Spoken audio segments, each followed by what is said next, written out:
Hello, microphone. There it goes. But it's not working on my little face. Hello. Oh, something always has to go wrong for me, doesn't it?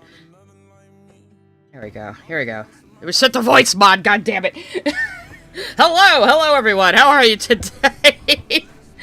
We are just having a drawing and yapping stream. I'm still not ready to work on the next pages of Switcheroo. I know, I'm the worst.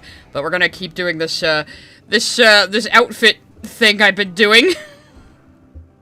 As you can see, I inked some of it. I finally got the fucking straps on Pearl's goddamn leg looking okay. Amethyst decided to steal that fit, because it's totally her style. I'm just going off the rails with this. So I think I'm going to be inking today, because I got these two outfits sketched out. And I kind of feel like inking today. Bold of you to assume Lily watches my streams or clips of my streams. I mean, maybe people send her stuff. Lily, like, a couple months ago, said she only just heard my voice for the first time, and it's like, she's been bitching about me all this time, and she doesn't even listen to what I say.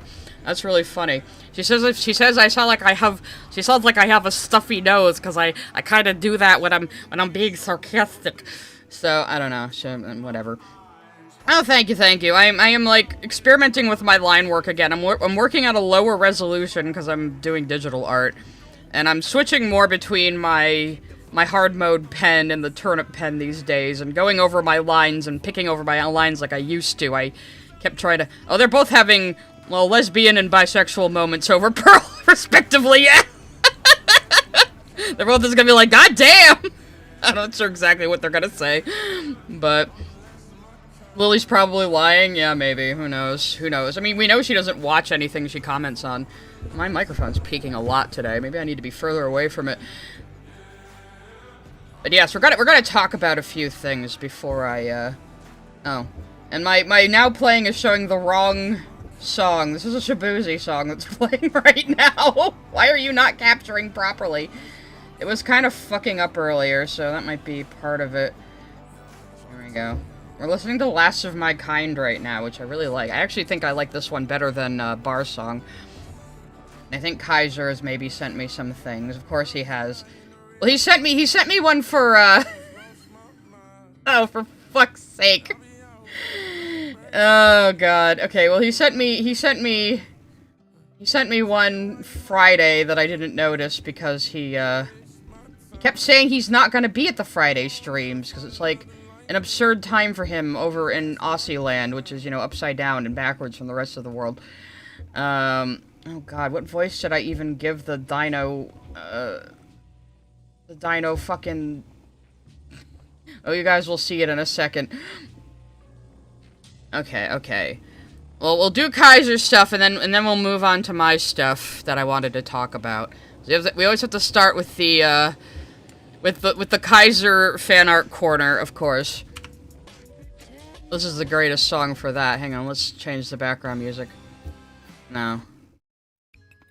Yeah, Katamari music works.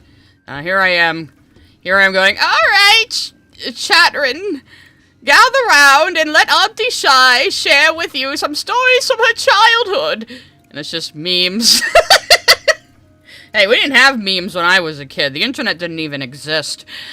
I only got on the internet when I was 10, in, like, 1993. So, I can actually vaguely remember a time before the internet. Isn't that scary? Thank you for the 10 gifted subs, Shark Jumping Walrus. If you get hit by the gifted sub fairy, you can connect your Discord and your YouTube accounts, and it should dump you in the Discord. Elias TJ sent a super chat. I shall repeat what I commented on a previous Spinel outfit piece. Starts humming Roy Orbison's Pretty Woman, for all the galls and the gays. All the galls. All the people have the gall, yes. Of course. Back when we had Super Bowl commercials. Don't we still? I don't know. I don't watch sports ball. There's a sports fan in my Discord. I'm just like, yeah, the sportsman won the sports ball competition. They sure did do that. Even my own brother was like, he's like, really? You don't watch any sports at all? I'm like, who do you think you're talking to? I guess he's confused because I did play basketball like a typical lesbian when I was a kid. But anyway, I have some Wani dubs to do. You guys are getting free Ara-Aras right now, apparently. Because Kaiser drew a series of RRs I have to do in different voices now. Oh, how the fuck am I gonna do this in Olivia's voice? Ara, mama. Maybe like that. Ara, mama. I don't know. It's hard to it's hard to get the tone of voice right. And then there's Liz. So I say ara mama? Did I do it right? That's very in character, actually. And then there's what's her butt? Mia. Ah, fine, but I'm only doing this once. Ara mama. Happy? Could she say it like that? What the fuck voice should I give this one? Ara mama, say Scribbles-chan. There, I'll do the sexy one for her. The fucking minor character who's only in one ending that I was like, oh my god, I'm not a furry, but, you know, would. I would. At Varish Wolf 95 sent a super chat. Sports are for nerds. Yeah, well, they kind of are. There is overlap between sports and nerds, but show everyone what? Oh, you want me to show the short? You want me to show the short about that one? Okay, hang on.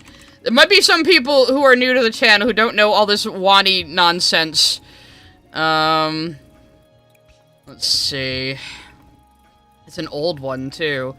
Yeah, like, early on, like, 2 years ago, pretty much, I did, a Let's Play of I Wani Hug That Gator. There it is. Kaiser sent me the game, and I said, okay, Kaiser, I'll give it, like, a look. I'll give it, like, one stream. And then it was so much fun, we just streamed the whole thing. And then people ended up liking my voices for it. Now Kaiser has me dub comics and puts them on Twitter. So yeah, there's the... Oh, hello, who is this? Who dis? My goodness. I did go neuron activated there first. I'm not a furry, but, would. Okay.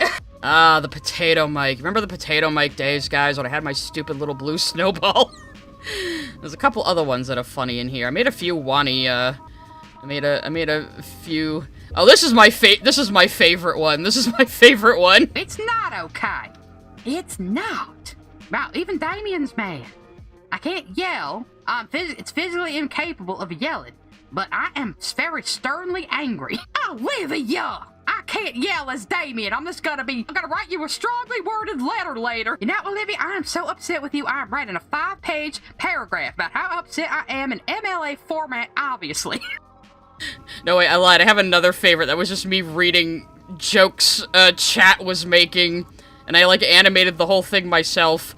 Where is it? No, that's the plush ad that I made for their contest. We never got the plush, by the way. I don't think anyone has gotten their Olivia plushes, by the way. I know I haven't gotten mine. I got excited when I got a plushie. What was obviously a plushie, but it turned out to be the Mothman I ordered from Wendigoon. Because this is how you support people now, is you buy plushes, apparently. I have so many fucking plushes. I know somebody's animated that one. Where's the one...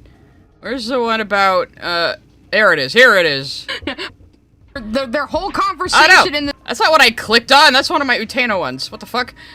What the fuck, YouTube? Oh, where did it go? If somebody, you guys should watch my shorts. They're mostly just to advertise my channel, because shorts don't give you shit, but... Olivia, wake up! We gotta go! There's no time to be depressed! Jacksepticeye is passing out merch at the mall! Olivia, I learned all my dating experiences from Reddit. Now stop grieving. Our next date, we're going to TwitchCon. Olivia, we're meeting Quentin Reviews. Olivia, Doug Walker's gonna be at this convention at the mall. Olivia, it's game theory. How can you not be excited? Oh my god, it's pyrocynical. And he's drunk and beating people up. Olivia, I'm sorry. I didn't know John Todd was problematic now. I thought it was a bit. Olivia, get up. We're gonna go see Jake Paul. Olivia, we're going to DashCon. I heard they have a ball pit.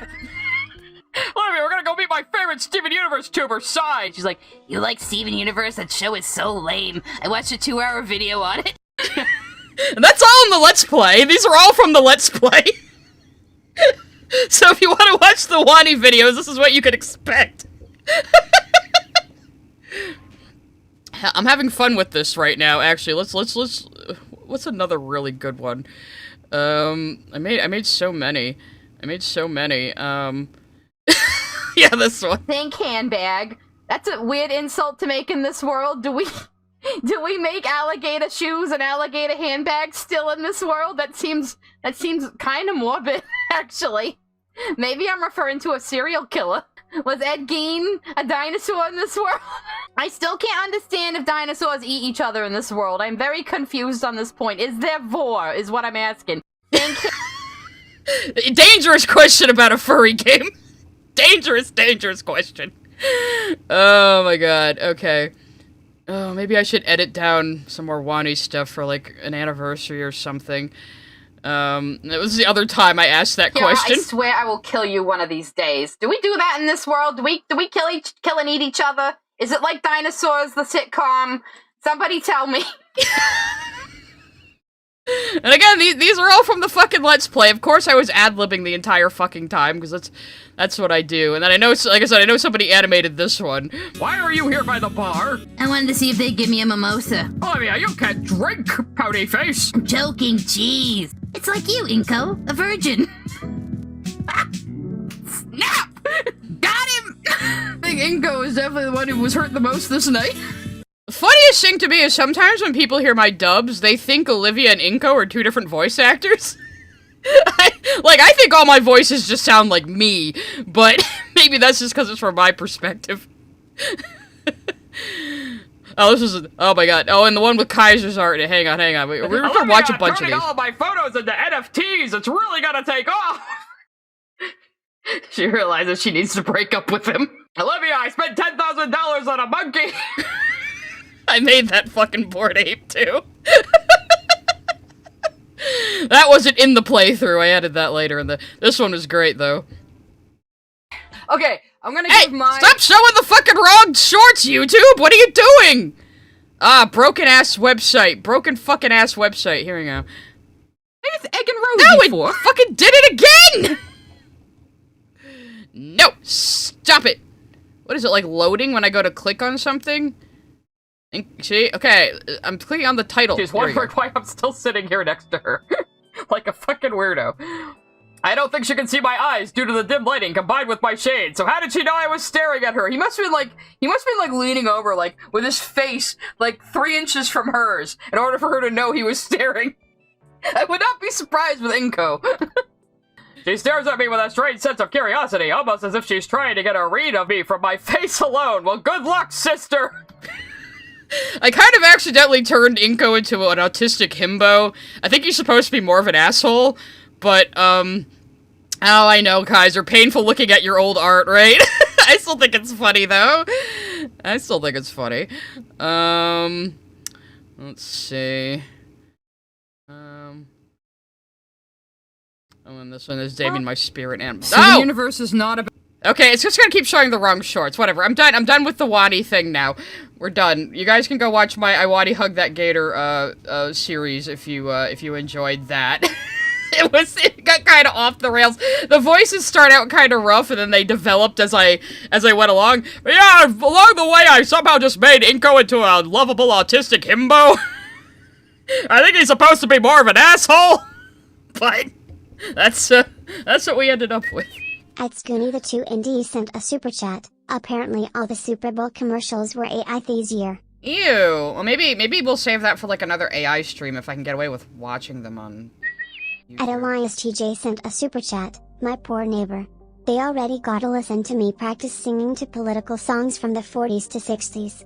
Now Dinos ISR Aras. This is why you shouldn't listen to my streams out loud. I say the most unhinged shit sometimes.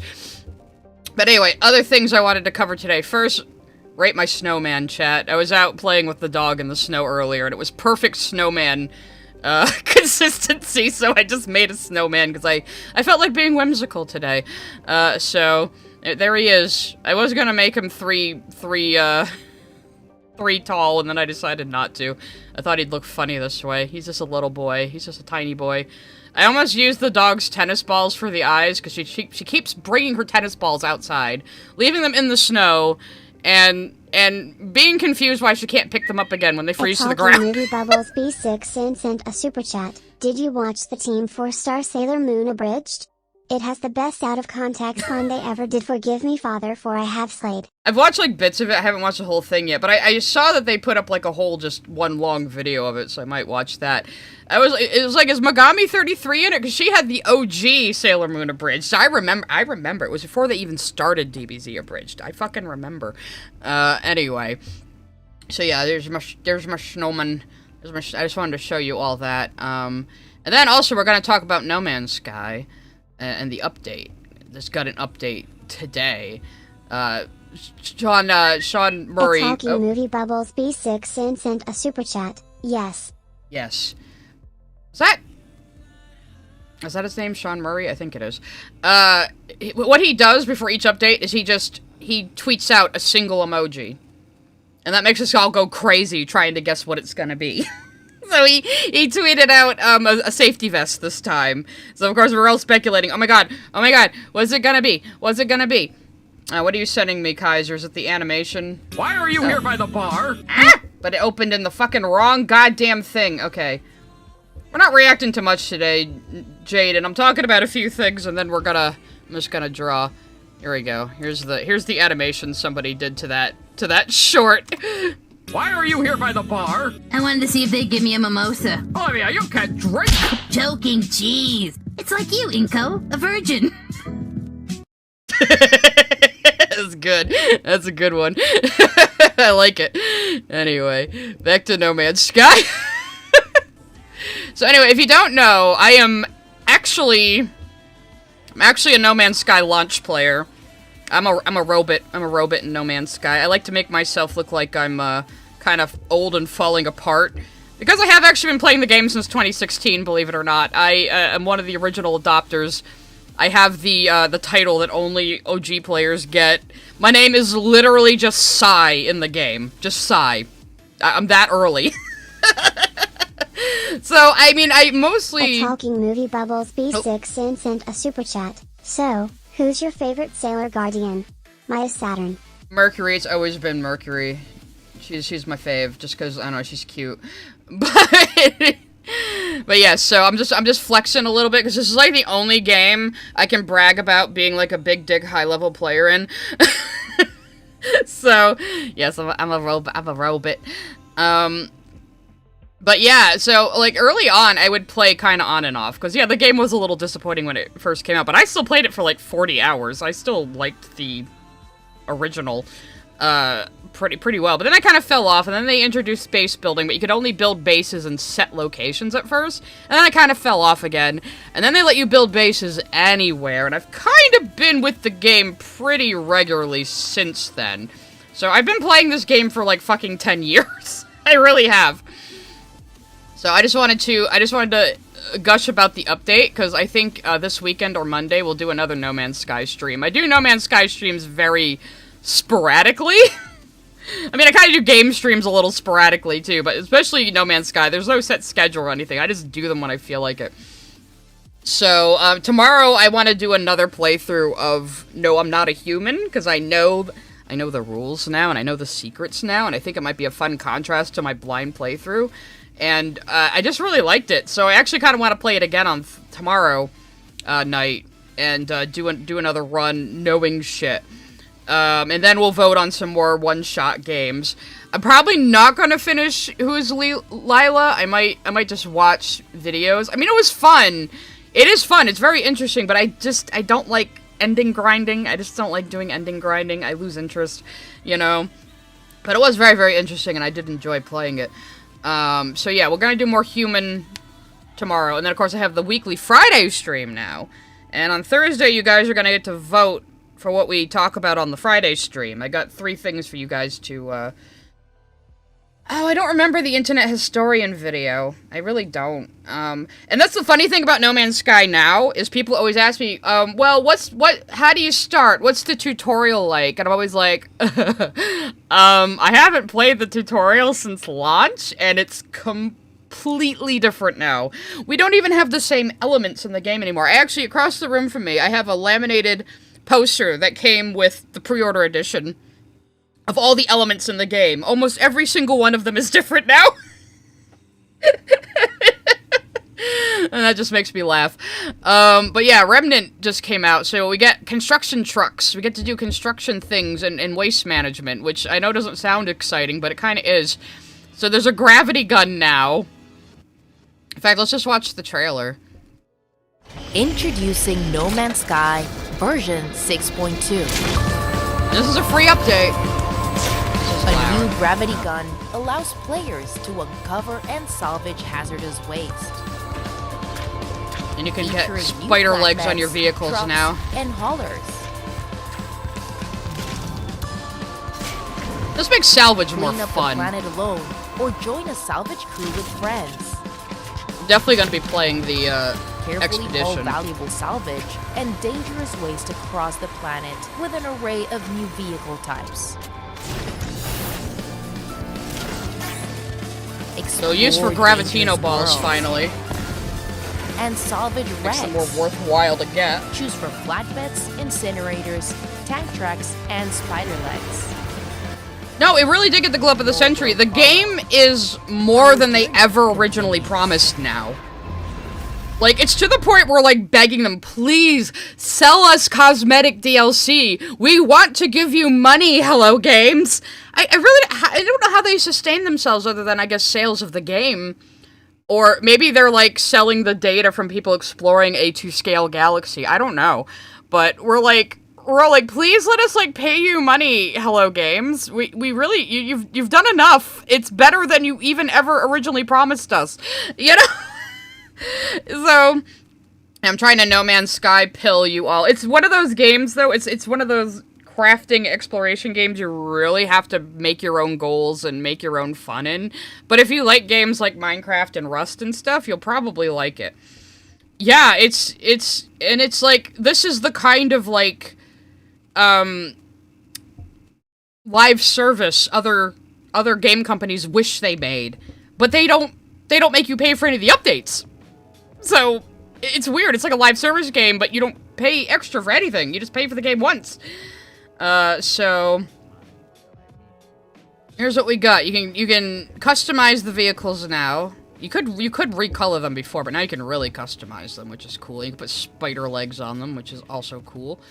So, the new gravity gun, which it's called the Gravitino coil, so I imagine you use Gravitino balls to power it. So Gravitino balls were usually just items that sell for a lot of money, and they're kind of a pain to get because the Sentinels will, like, be on your ass immediately if you pick one up. Running away from Sentinels is kind of fun. That's how I made my initial fortune in the game, just getting Gravitino balls and running for my life. And then eventually I was selling circuit boards, and now I have so much money in the game I don't even know what to do with it. I can basically do whatever I want. We should give money to other players. I do have, like, all sorts of, like, save technology I could give to... Because you can, like, drop stuff into other players' inventories, at least. But there's really not a trade system, per se. Which I would like to be able to have, like, a little player shop at my bases or something. That would be cool. But, yeah, but you can drop... So, if I'm playing with other people, I could, like, give them items. I have so many packaged technologies, because I have a pretty good loadout, but there's a limit to how much technology you can put in anything, or it'll get overloaded. But, yeah, become the No Man's Sky image. I mean, I fucking could. I have so many bases with so many resources now. That's usually what I do. I explore. If I find a cool planet, I build a base on it. If it has a resource, even better. I build, like, a little resource farm for it. Apparently, there's a truck with a big incinerator now. That's really cool. A Talking Movie Bubbles B6 and sent a super chat. One more thing, the woman who voiced Sailor Mars also plays Verosika Mayday in Helga Boss. Oh, that's right! Also, you seen the photo that Star Giant took with Christina V? It's creepy as shit. No, but I've seen many photos of creepy nerds standing next to terrified voice actors, so I can imagine. I can imagine. You should play No Man's Sky. It goes on sale a lot. I think the tutorial's weird, because they do force you to do base building in the tutorial last I checked. But they definitely give you a lot more lore hints very early on now. Because the game didn't always have lore. It didn't always have lore. They've expanded on it over time. And at first I thought it was kind of an ass pull. Because, well, spoiler alert, the universe in No Man's Sky is canonically a simulated universe. I know, very meta, right? And at first I was like, well, that's an ass pull, because you're just, you know, using it as an excuse for all the procedural generation weirdness. But the way they've built on that with the lore, it's very mythic. It's very, I don't know, it's hard to describe. It's very spiritual, very mythic, and I really, really like it. But you only mostly get the lore through dialogue text and stuff. So I've actually had to watch videos on it, because I'm really bad at reading in-game in-game codexes and things. But yeah, there is a lot of lore under the hood in this game. You'll probably find out it's simulated early on. That's not even the biggest, like, lore bit. Like, why it's simulated and who's in control of the simulation is also a very, very big, very, very big thing. Got charged once and it keeps giving you XP. I wish we could do something with YouTube XP. They really need to introduce extensions like fucking Twitch has. But yeah. I don't know when the sequel's coming out, but there is a sister game called Light No Fire that they're working on, which is the opposite of No Man's Sky. It's one planet the size of Earth that all of the players are on. And it looks more fantasy-oriented. It looks more like Rust or Ark Survival Evolved or something. And I'm very excited to play it. And my friend is very excited to play it, and his VR chat friends are very excited to play it. So I already have a big group in the wings to play with. They don't always like streamers, though. They don't like being on stream, so I'd always ask permission if I'm going to stream it and warn them that, hey, we're streaming right now. I wouldn't do that to them. I wouldn't just come in stream and be like, hey guys, you're on stream, say something, 'cause that's an asshole thing to do, you know? But I already have a big group who wants to play Light No Fire, so I am fucking set. So if anyone wants to join us, probably the more the merrier. I don't know how it's gonna work exactly, if you're gonna have tribes or something like a lot of those games, but I don't know. I guess we'll see. The player character is an anomaly. So, like, I look like a Korvax, which is one of the 3 alien races in the game. I'm not literally a Korvax, though. I'm a Traveler, an anomaly. But I like looking like a Korvax. They're my favorites, if you can't tell. You can look like a Gek or a Vy'keen, too. Gek players are usually fucking... Yeah, my Inko voice comes out sometimes. I don't know what the YouTube XP means. It doesn't do anything right now. Again, they need like viewer attack for YouTube or something. I would kill for that and fun stuff like that. So yeah, so salvageable scrap planets now have all this like clutter in them that you can collect and melt down for resources. So people who like doing that sort of thing, I'm definitely gotta build a base like surrounding that. So I'll probably unlock some of this stuff, and then on stream just, like, show you guys how it works. So now we have a flatbed truck, which is cool. Oh no, it's a flatbed for the Colossus. That's an existing, vehicle that I don't really use that often. That one's like a big, slow tank. I usually use the, Pilgrim, which is like a motorcycle, or the Nomad, which is like almost like an RC car, and then, what was the other one that's like a floating car? I can't remember what it's called at the moment. I use that one on low-gravity planets and just, like, kick jump over hills and go flying for miles. It's great. So, yeah, and now you can dump stuff out of your dump truck, so that's cool. That's gonna be cool for people with that kind of autism. And then there's an expedition. They always have an expedition that surrounds the new content. Those are kind of like sub games in your save, and when you go into an expedition, everyone's like pared down to like equal equipment, so you can't just go in there as like a high level player and just steamroll everything. You all start at the same place. But luckily now it keeps your customized appearance. It didn't used to. You used to get like a randomized appearance, which kind of sucked. And then you can put different wheels on the Colossus, which is cool. Now there's waste processing plants, which I think, yeah, they're just NPC buildings that appear on scrap worlds. But when you find an NPC building, you can build a base around it if you want to. At Dio MKV sent a super chat. It's okay, just at me with theories when you do watch. Okay.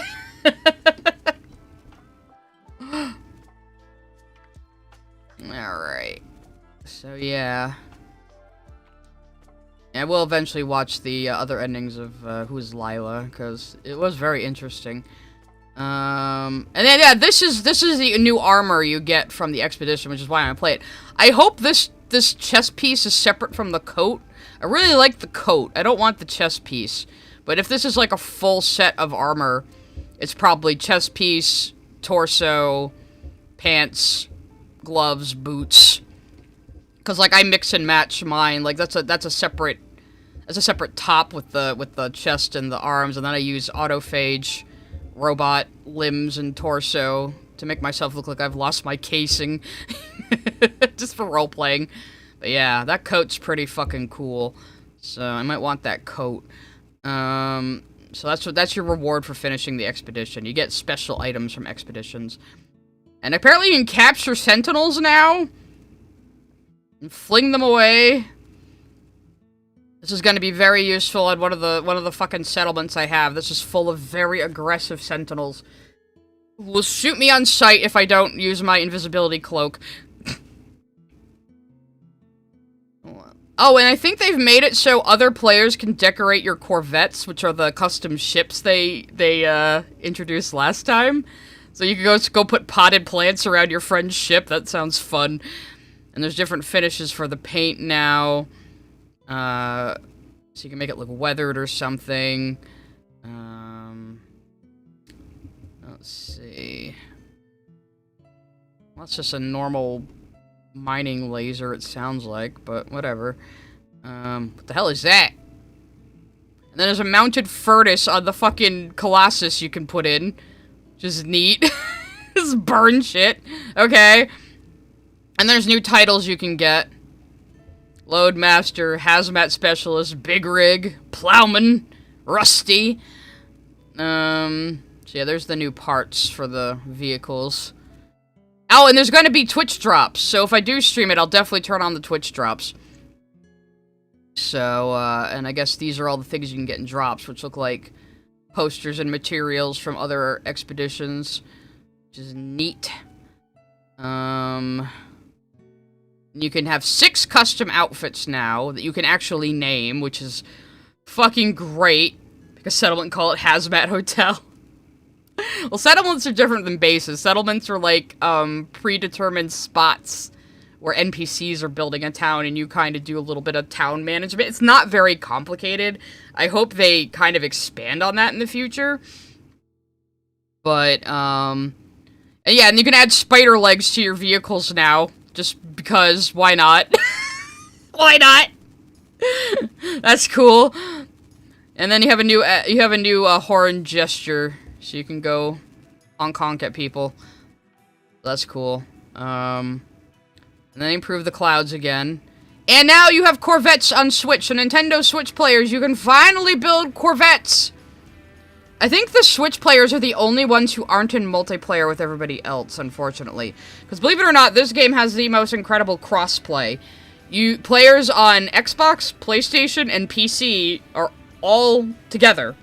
You can end up in the same multiplayer hub instance with console players. It's awesome. I don't know how they got Sony to play ball with that. Sony used to hate crossplay. But yeah. So that's cool. So yeah, I just wanted to talk about that because I'm fucking excited. Yeah, Switch players are finally getting a nibble. Yeah, unfortunately you're still like stuck in your little Nintendo ghetto yourselves, I think. I'd have to have like an influencer brand ambassador. That would be Sean Murray. That would be Sean Murray. Oh, I'm not even the most hardcore No Man's Sky player, not by a long shot. I'm just a launch player and have been around a while. There are people way more hardcore than me. But yeah, still, like I said, it's one of the few games I can brag about being like a high-level player in. So that's all I wanted to talk about today. So yes, we're gonna have another gaming stream tomorrow, and then the Friday stream, and then No Man's Sky maybe this weekend or Monday. I haven't really decided yet. Depends how many things I have to do this weekend. The snow is finally melting. We have to deal with that. A Talking Movie Bubbles B6 sent a super chat. Sailor Moon X has been hotel crossover when? even know how you would do that. I mean, if somebody else wanted to think of how you would do that, be my guess. Call of Duty has been crossplay since at least the release of the reboot Modern Warfare and the first Warzone. Yeah, it's just like crossplay, especially between PC and console, is so rare. You know, at least I assume it is. I haven't really been like into AAA gaming in a while. Like, I used to not understand people that were like, I never play new games, but I kind of get it now. Yeah, winter wrap-up, which means it's just gonna be fucking water everywhere. So, and then it's gonna turn to ice, which is bad.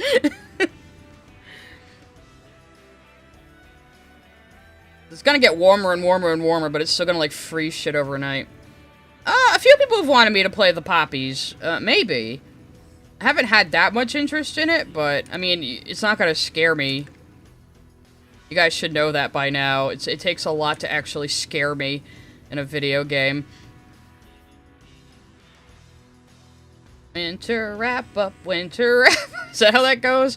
I didn't watch a lot of My Little Pony, to be honest. Maybe watch the first 2-ish seasons? I think. So I say, when they started focusing more on the Cutie Mark Crusaders, I kind of lost interest. You know? Adbalonic111 sent a super chat. I still want you to play Thank Goodness You're Here. Maybe. I mean, I've heard good things about it, but I'm just not that into side-scrollers anymore. I know, it's kind of stupid, but it's weird, because I, like, grew up with side-scrollers and, like, 8-bit games and 16-bit games, and I'm just like, ew. But yeah, I'm not gonna be one of those streamers who's gonna be, like, shrieking at horror games like Markiplier or somebody, you know. I mean, I like horror, I really like horror, but it takes a lot, and jump scares usually don't work on me at all.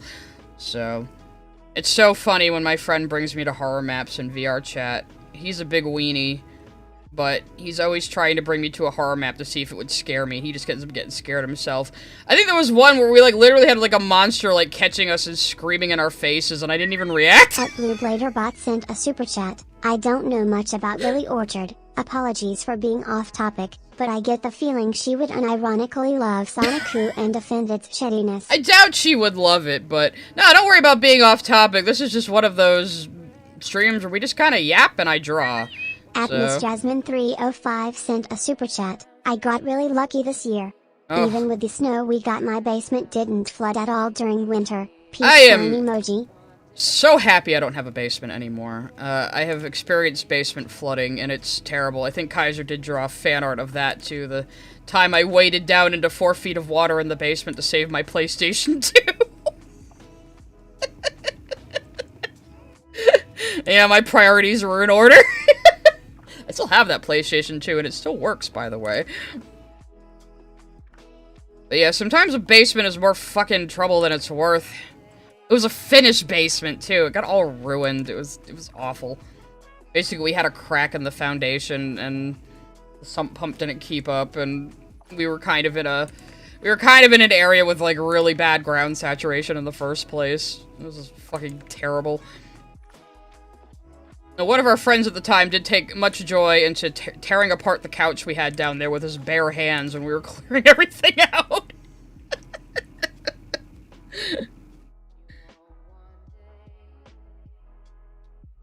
No, I didn't leave a GameCube to die. I left a Sega Genesis to die. Look, it was already under the water, okay? It was it was hopeless.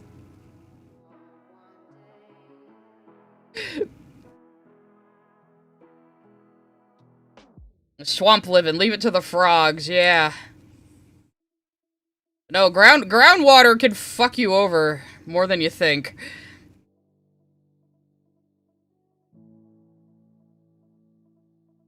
Yeah, rip to the Sega Genesis. It wasn't mine, it was my brother's. I don't have... No, I absolutely have a favorite child. I was always the PlayStation and Nintendo kid. My brother was the Sega kid. And oddly enough, he's not the autistic one.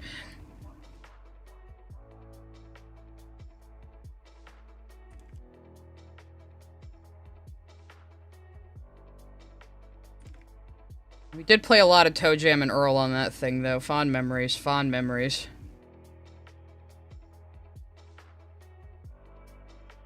Oh, great. A crazy lady on the train. What did you call me? Hello, welcome. Did not have the Michael Jackson game on the Genesis, unfortunately. Let's see, we had... What did we have? We had Earthworm Jim. We had Toe Jam and Earl. Definitely had a Sonic. I'm not sure which one. It might have been the first one, actually. What the fuck else did we have on the Genesis? I can't really remember now. I think my brother also had a Nomad at one point. The fucking hefty-ass fucking handheld they had. It's about the size of the Nintendo Switch now. Oh, I know you didn't mean me. I knew you didn't mean me, Replica Rabbit. I'm just giving you shit. Do you remember on, like, the Saturn, we had this really old fighting game called Bushido Blade that was kind of interesting. It was, like, a more realistic fighting game. You could also surrender and just sit there and wait for the other person to kill you. It's kind of funny. At Sauciness sent a super chat. Your brother must have been pissed at Sega's demise. I don't know. He's not that big of a gamer these days. He was never as big a gamer as me. It was annoying me. Some people would always be like, "Oh, I see why you play video games, because you have a brother. That's why you play video games." I'm like, no, I was always the bigger gamer of the two of us. Always. At Blue Bladerbot sent a super chat. I get my info from Club Doom Sonic Who reviews and Lily's 101 writing tips. I get the feeling she'd defend every issue, saying it's the perfect fanfic.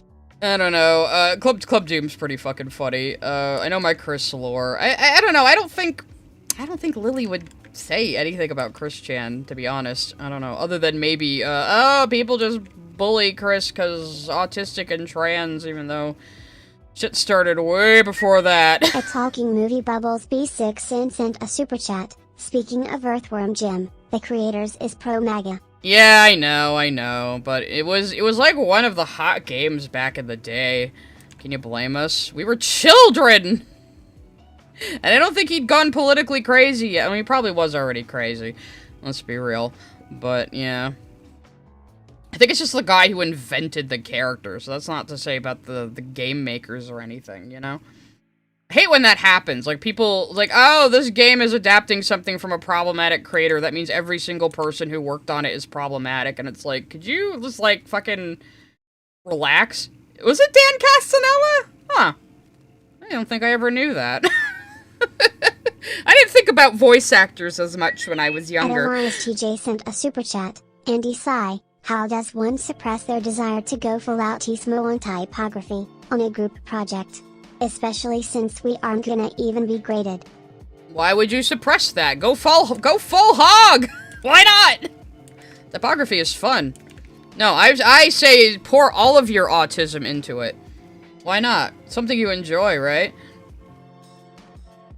Yeah, separating art from the artist is a personal decision, and you can't force somebody else to ditch something they like just because the person who originally made it is problematic, especially when other people are adapting it and putting it in other media. Like, come on, it's so far removed from the original author.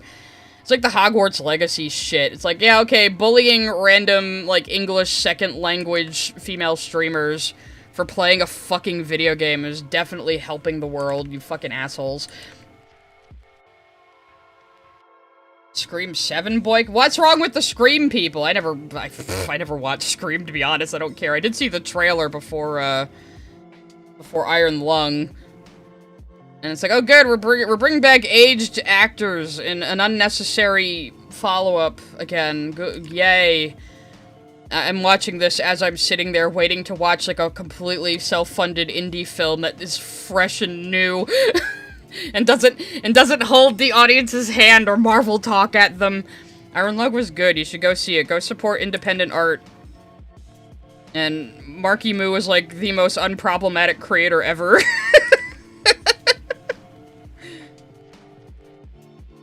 Scream 7 is already set to make $50 million. I mean, yeah, I guess people would just go to it as a popcorn flick. I don't go to the cinema that often. I probably should go more, because my local theater is independently owned and is pretty cool. And they have these nice, big, comfy, heated seats, so it's great to just... And they recline, so it's great to just recline back in the big, comfy leather seat and watch a movie and drink some alcohol. It's great. Screams haven't boycotted something about anti-Zionism. Of course, of course. What, did the catering service give them Starbucks or something, and now it's a Zionist movie? Is that what it is? It's like, for fuck's sake, people. Stop using entertainment as your vector to engage in politics.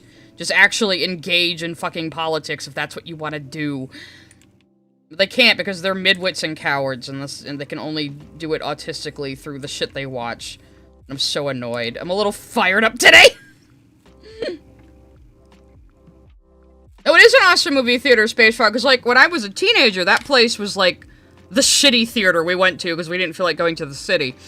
You know, but now it's like, they've completely revamped it. They took out the old arcade, unfortunately, but they replaced it with, like, this nice lounge area where they always have a movie playing on screen. I think they were playing Ratatouille when I went there the other day. And there was just a couple of guys there sitting, working on their laptops, and you can just go get food and alcohol and just hang out there if you want, you know? And they have, like, Ghibli movie nights, they reshow old movies, they have, like, events. It's a neat little place, and I'm like, you know, I really should come here more often and support them.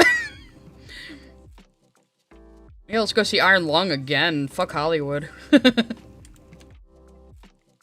There was an interesting movie, another trailer that played was an A24 movie called How to Make a Killing that looked really good. Athelonic111 sent a super chat. Markiplier is the definition of wholesome himbo. He is. Well, I wouldn't call him a himbo. I think he's a little smarter than people give him credit for. I mean, he does act like a himbo, but no, I've been a fan of him for a while. And, like, I maybe did underestimate the movie a little bit. I was expecting something a little more low budget looking, but it looks really good. It looks really good. He did have a cinematographer on it with him. I never watched Otis Atis, but I heard of it. I have seen In Space with Markiplier a bit, which is pretty funny. But yeah, all these people that expect it to be a YouTuber movie, the reason why Iron Lung works is it's not a YouTuber movie. The reason why YouTuber movies didn't work is because Hollywood just tried to take them and expand their YouTube shtick into an entire movie, which obviously doesn't fucking work. And then Hollywood just lifted up their hands and said, oh god, I guess we can't make stars out of YouTubers, nothing we can do.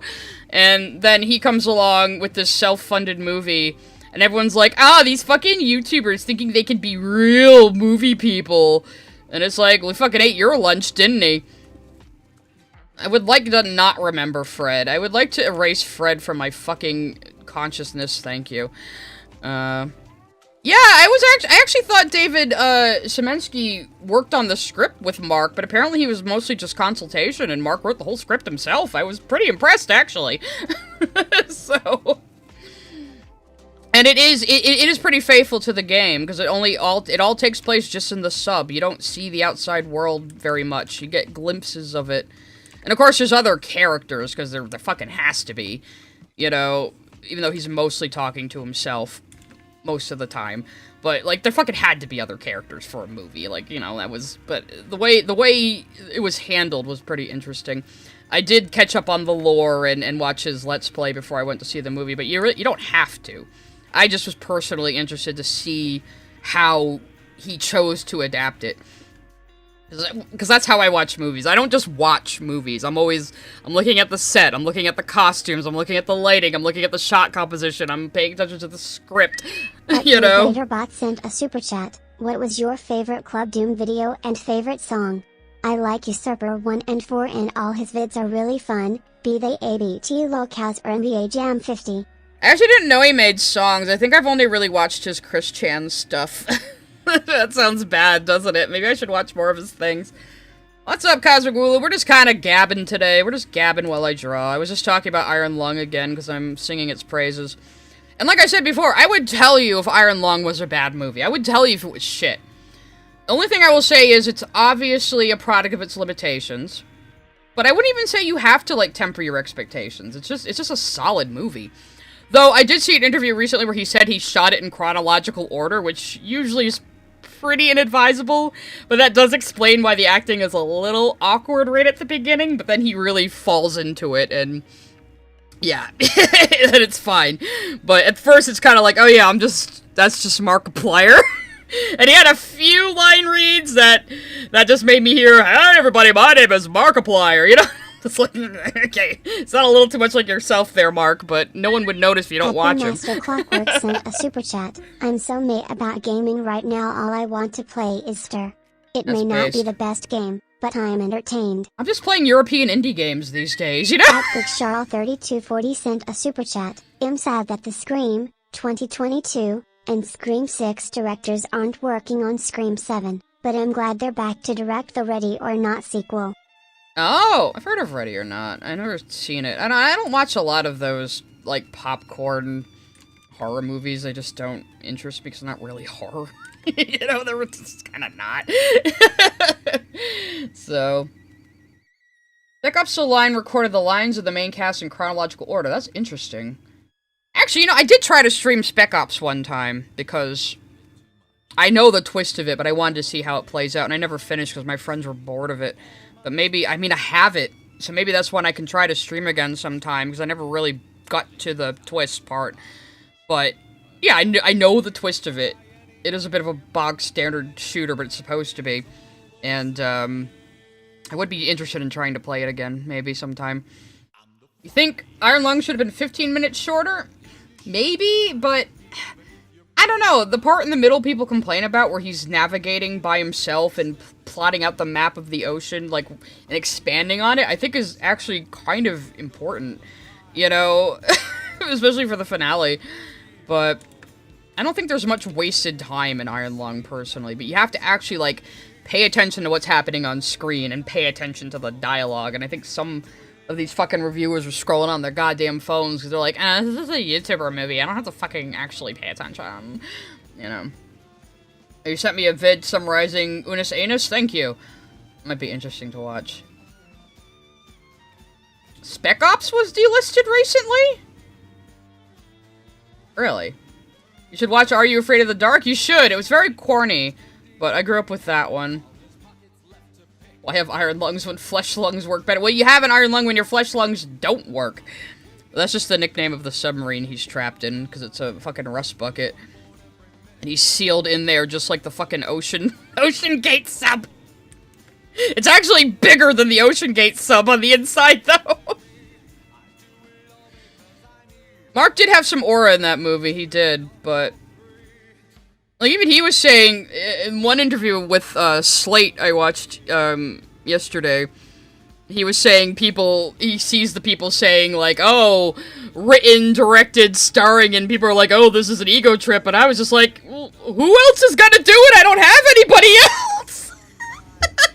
And he's like, it was never a problem with all these other projects I did! And that's the thing, I'm like, it's not a vanity project. Like, my brother made a short film like that one time where it was, like, written, directed, starring him. But it wasn't a vanity project. He's playing a very creepy serial killer in it. He had an ugly sweater and big pedo glasses on. It's not like he was making himself look good. The same thing with Mark. It's like, oh yeah, vanity project where he's, like, covered in dirt and blood and getting thrown around everywhere. Yeah, okay. It's like Darkside Phil saying Kojima's egotistical because his name appears in the credits too many times in Metal Gear games. I think Kojima has earned being egotistical, but he doesn't even seem like he is. And again, I have a kind of a love-hate relationship with Kojima's writing. I do. It's like Stephen King. Very love-hate relationship with their writing, but when they're brilliant, they're brilliant. And when they're not, they're just fucking weird. You know? At GregCharl3240 sent a super chat. Another movie made by YouTubers is Talk to Me. Heard of it. I don't know much about it, though. Yeah, a vanity project is an ego fluff piece. Exactly. Another funny thing he said was, because they filmed it chronologically, he needed to do pickup shots. And he had, like, the console from the submarine in his garage and was just filming pickup shots of close-ups of the console in his fucking garage. It's like, god damn you, madman. He also got praise from Sam Raimi, whose movie he was beating for a little bit there.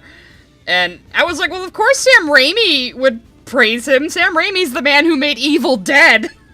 Another kind of low-budget horror movie exactly like that, you know? With sort of just, you know, guerrilla filmmaking. Imagine Lily trying to make a movie. I don't think she'd even know where to start. Like, I don't know how to make a movie, but I know some of the basics. My brother is the film and editor guy, but, like, I know, like, basics of the movie-making process. I've helped him. I've been a cameraman for him a couple of times, actually. So I could probably help my brother with storyboards or something, but Bring Her Back was good. Yeah, I'm just so glad. I'm proud of Markiplier, but I'm so glad he's showing that, you know, we don't need Hollywood. We really don't. That's why they're mad. It's like, you can't just make a movie and put it out there without us. You can't do that. Well, he fucking did it, didn't he? And the movie theaters are happy because they get fucking half of the proceeds. He also gave everybody on his crew, even the caterers, a big bonus because the movie is doing so well. So, this is why Mark makes good art, because he actually fucking cares about it. And he cares about the people working on it. Now maybe Hollywood could take a fucking lesson from that. Lily make a cartoon. Lily can't even draw. She always dates artists because, and she married one because she needs somebody else to draw her free art. Fuck is calling me. People acting like indie films isn't an entire industry. People acting like what indie films are today isn't how the fucking industry started. Hollywood forgets its fucking roots. Mostly because of the executives in charge of all the companies now are not creatives, don't understand creatives, don't even seem to understand why people like entertainment in the first place. And this is why Hollywood is failing. And the same problem is happening in the AAA gaming industry. Same exact fucking problem. Which is why it too is failing. And I, for one, am okay with seeing these industries burn to the fucking ground. Because there's no rules anymore. Anyone can make anything from anywhere. With easily available software and equipment. So, fuck you. Is what I'm saying. I'm very passionate about this. And kids on bikes. I have heard of that too. 500 indie games ago. I have most of my fucking Steam library is like indie games these days. You know, the last AAA game I bought was fucking Dragon Age Veilguard, and that was mostly just for closure. Yeah, it's like when they started bringing in people from like Yahoo and like potato chip companies to be CEOs of like gaming. It's like, why are you doing this? But people are freaking out because an ex-EA executive has been appointed CEO of Remedy now. But Remedy is still an indie company, and this guy is moving to Finland for this, so... sent a super chat. Mark's dogs were on set for emotional support. Oh, yeah, he had the very end of the credits was like a picture of him, his wife, and their 2 dogs. It was very cute. It was very, very cute. At Sawesomeness sent a super chat. Smosh the movie is peak YouTube movie. Chef's kiss. Really? Oh yeah, peak YouTube movie. Is that like in a bad way though? I never watched Smosh, so whatever. Yeah, like, I saw somebody comment like, it's like if I got praise from Sam Raimi, I would be riding that high for the rest of my life. You know? That's like same, man. So yeah, and in the interview I watched the other day, he says he's interested in making more movies. So, cool. Yeah, who knows what he's gonna do next? Maybe he'll adapt something else. Maybe he'll finally be in one of the fucking FNAF movies. Go be in the FNAF movies, Mark. Come on, we have to have full circle for that. There was a rumor that he was supposed to be the opening kill guy in the first FNAF movie, but he was too busy with Iron Lung, and I can kind of see it. I can kind of see how that would have been him. Yeah, Sam Raimi praised Iron Lung. It's great. Bladerbot sent a super chat. I just realized Lily Orchard is Canada emoji Harmon Smith. It was Harmon Smith again? You're gonna have to remind me. The king of Five Nights at Freddy's! Yeah. Oh, I still rewatch his FNAF streams every once in a while. Oh, he's a character from Killer 7. Okay, okay. I never actually played Killer 7. Don't kill me. I did play No More Heroes, though. Isn't that the same guy? Or am I dumb? Suda51, did he make Killer 7? Looking it up right now. Yeah, Suda51, I was right, so there. At least I knew that. At least I knew that. No, the only Suda51 I've played is No More Heroes, unfortunately. I have a hard time with cel-shaded games. I don't know, they kind of make me sick to look at them. It's like 2D characters on 3D backgrounds. It kind of makes me sick to look at. Which is part of why I believe Lily when she says Spider-Verse and K-pop Demon Hunters makes her motion sick. Like, people are like, oh, come on, what's she talking about? I'm like, I can kind of see it, though, because cel-shaded games and movies like Titan AE, they kind of make me sick. It's the visual cognitive dissonance, I think. Happy Master Clockwork sent a super chat. I'm still getting arguments about Hazbin and Hell of a Boss being indie. Amazon is just a distributor. They don't own them. For some reason, people think indie must mean you don't have money. That's not how it works. Indie just means you're completely independent, you own the IP, you know, you own the rights, you are not beholden to a parent corporation at all. They're not beholden to Amazon. They could take away their distribution deal and they'll still own Hazbin Hotel at any time. I mean, that's the other thing. Vivian Medrano made a really good deal with Amazon. Because they also brought Hell of a Boss over there, but Spindlehorse completely retains the rights to it. That is unprecedented. And people don't appreciate that. Yeah, people idealize the starving artist. For whatever reason, people really like art, but they don't like artists being able to afford to live. I don't know why.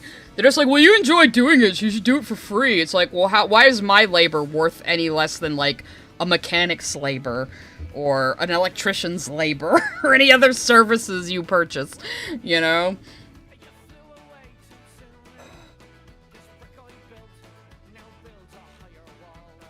It was vague posting about college professors.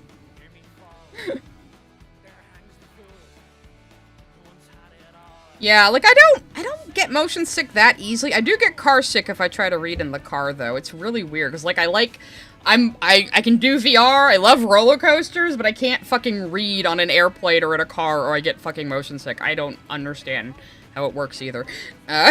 So. Well, if you want me to be your artist pet, you better be fucking providing for me.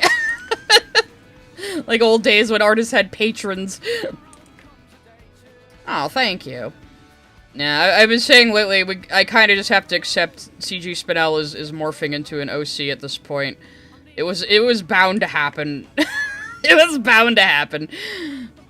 Accepting my fate. I will be working on the next pages soon, though, I promise. I'm still just kind of figuring out the layout. I don't like doing thumbnails on stream, so I'm very messy with them, and only I can understand what the fuck I'm looking at.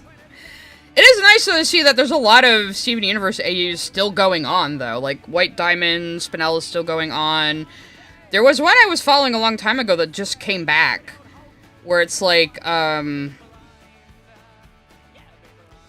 pink diamond gem gets rejuvenated, and, the diamonds just take the newly rejuvenated pink back home and just leave Steven to die! And Connie's in charge of the movie now.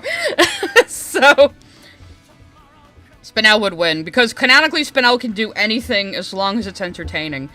That's how her powers work.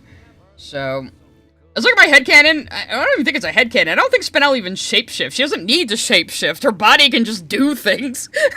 You know, Steven after that, he's still, it's not like Steven Universe gone wrong. Steven's still alive in this one. Steven's still alive in this one. But, actually, let me go to Tumblr real quick and see if I can find it, because they just updated, and I was like, hell yeah. Because it had been a while. They took a pretty big hiatus. I think it's 2 people working on it. Got a bunch of fucking Dragon Age art on my main fucking fuck yeah M Hawk and Fenris is posting again. I get jump scared by my own art by that account sometimes. Oh god, where the fuck is it on my feed? God damn it. I could just remember exactly what the account is called, but I can't. Man, what am I following? I'm writing for you. Hang on. No, I'm in... Where did it go? I just commented on it the other day. Alright, let me see if I can find it before I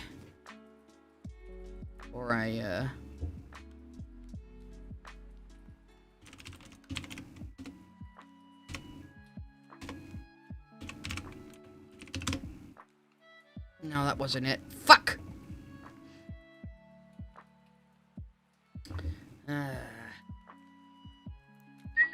At Blue Blader Bot sent a super chat. This reminds me of an AU me and a pal made where Steven had two friends, a psychic on the spectrum and a cocky superhuman. Also featuring magic and orcs. Yeah, like, oh, I found it! Oh, it's Sumac Comic. Okay. That's what fucking happened here. Alright. So this one, they started it a while ago, and they kind of went on a big hiatus, so now we have the B team and Connie being the stars of the movie, basically. So, it's pretty good, yeah. This one's been pretty interesting. So there's that one, there's White Diamond Steven, there's Pink Onyx. There's a lot of Steven Universe AUs still going, which makes me feel less weird about doing this for so many years. I'm a very slow artist, I know. It's terrible. I'm trying I keep trying to get better at it, but I also now have my YouTube channel and I do my own editing and it's like nah. Yeah, Steven Universe movie alternate cut. So it's like Sumac for short. Sent a super chat. Work lunch tax pork chops with steak sauce, mashed potatoes, and green beans with juice. God damn, that sounds good. I've had like a muffin and some kettle corn today. I should probably eat a real meal after stream. Yeah, there was the one called B-Sides, but I don't think they're updating anymore. I still follow the artists. They do really cute drawings of dogs. But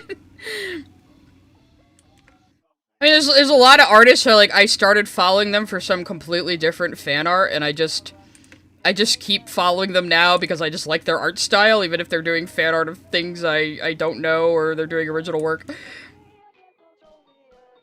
Yeah, and Steven Universe is... Yeah, I know about B-Side. I think I was in the Discord for a while, actually. I left a bunch of Discords I barely talk in recently, so... Still in the White Diamond Spinel... Not White Diamond Spinel. White Diamond Steven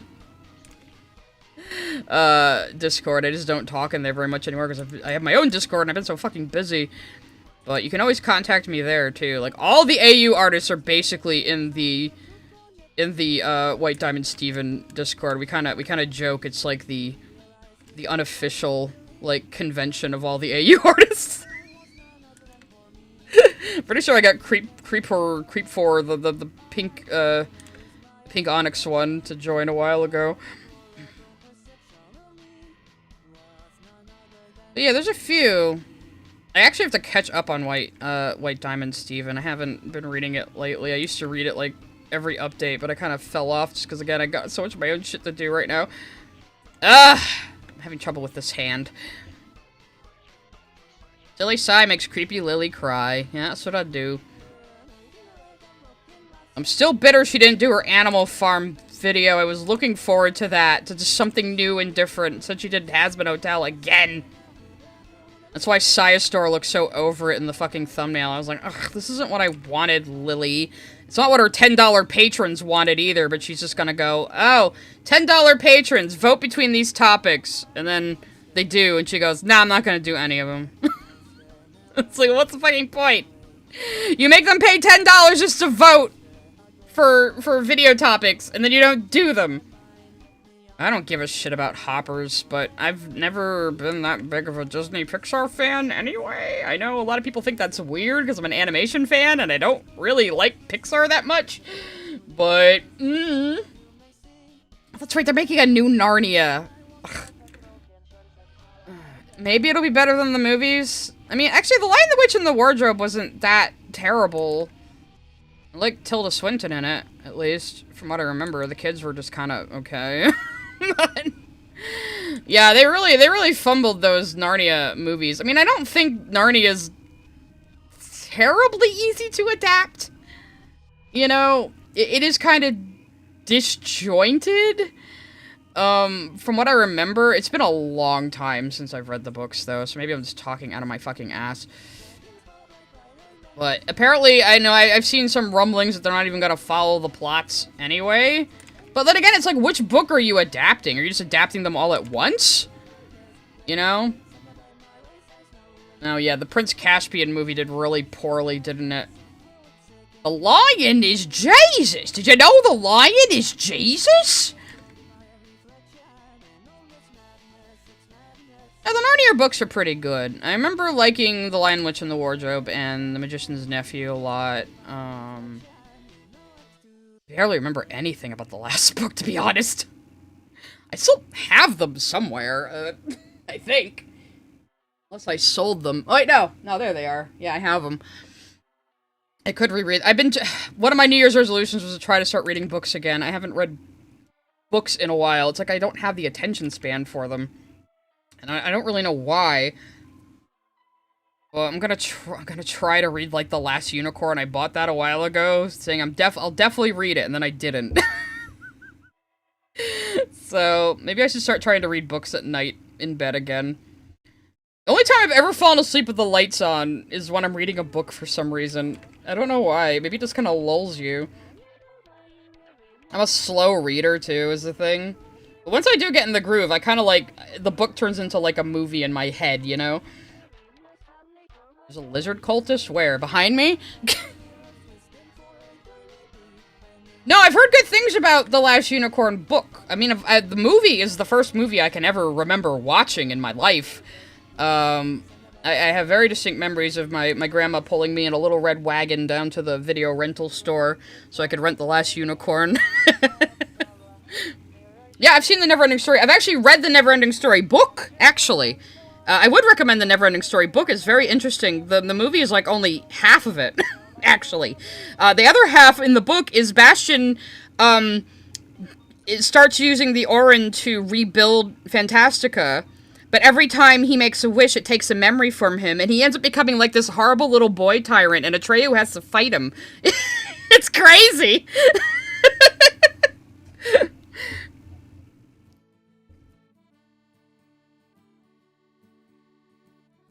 So it makes you wonder if the childlike Empress was originally a child who also, like, rebuilt the world and then lost all her memories of her previous life. I wonder...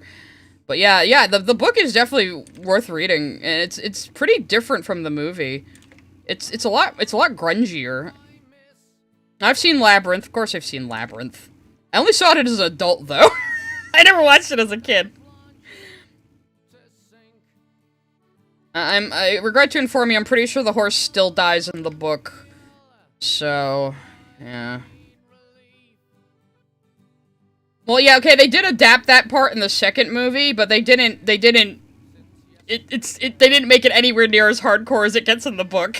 they didn't. And then we don't talk about the third one with Jack Black in it for some reason. As, like, the 30-year-old bully character in middle school. He does not wish for a spray can in the book. No, the book was written in, like, the 60s or something? When the fuck was the book written? Never-ending Story book release date. 1979. Okay, it's a little more contemporary than I thought. And it is translated from German, so you gotta keep that in mind when you read the book, but... The Emptiness is an interesting villain. The Emptiness is, like, people not having... imagination. Okay, listen. Watching Neverending Story 3, it's a shit fucking movie, but if you watch it just for Jack Black, it becomes fun. Like, get a bunch of drunk people together and just watch it and just pay attention only when Jack Black is on screen. Because I think Nostalgia Critic put it best, where it's just like, it seems like Jack Black took one look at the script and went, oh, this is a piece of shit. I'm just gonna do whatever I want. And he just, like, gives 110% for absolutely no reason. I love Jack Black. I've actually been a pretty big fan of his for a while.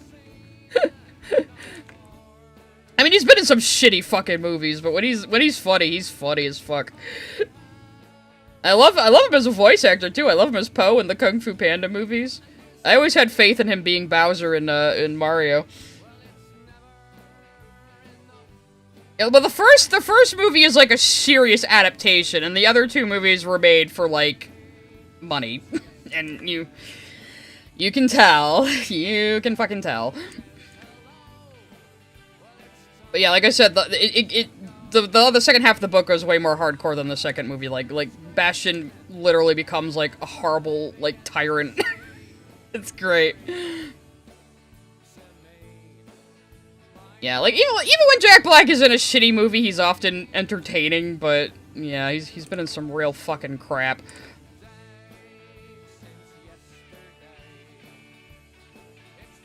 How am I gonna do this heal? I wonder. Trying to give it, like, depth, but fucking it up. Honestly, I think you don't really need to watch the sequels beyond the Nostalgia Critic reviews. I have actually watched all of them. I think maybe Neverending Story 3 was, like, on TV at some point, and I just watched it out of morbid fucking curiosity. So, I was just like, oh god. Why did they do this? There's literally a scene where, like, somebody writes into the book that Bastion suddenly gets karate powers. And, oh god, it's so fucking stupid. I actually have not seen Anaconda. I haven't seen a lot of those classic movies. I'm really not as big a cinephile as people expect me to be. I always say that. There's a lot of movies I just haven't fucking seen. And people get angry at me. Yeah, the second Kung Fu... All the Kung Fu Pandas, I don't count the fourth one, all three of the Kung Fu Pandas, the only ones that count, are actually good. They are way better than anything called Kung Fu Panda has any right to be. Like, even the first movie when I watched it, I was like, oh wow, this is like real martial arts. Okay, cool. Like, all of the Furious 5 are actually doing their respective animal-based martial art, which is a really fun detail. You know, there is literally monkey style, snake style, tiger style, you know? I haven't seen the original Dune. I have seen the fucking sword fight between Patrick Stewart and Dale Cooper there with the stupid boxes around them. I've seen that part. I never really cared much about Dune, to be honest.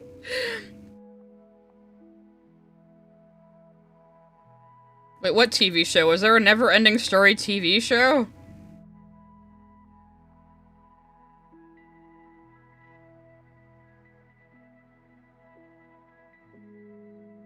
Oh, the Kung Fu Panda show. Oh, yeah. I think I watched a little bit of it, and it was alright. It was, just kind of eh. And it wasn't Jack Black doing Po, of course, so I was just like, whatever. It was fine. It was fine. Oh yeah, we were just talking about the Neverending Story, Dio. Where were you? I was just saying how I've actually read the book, and you should read the book, because the book is actually pretty cool.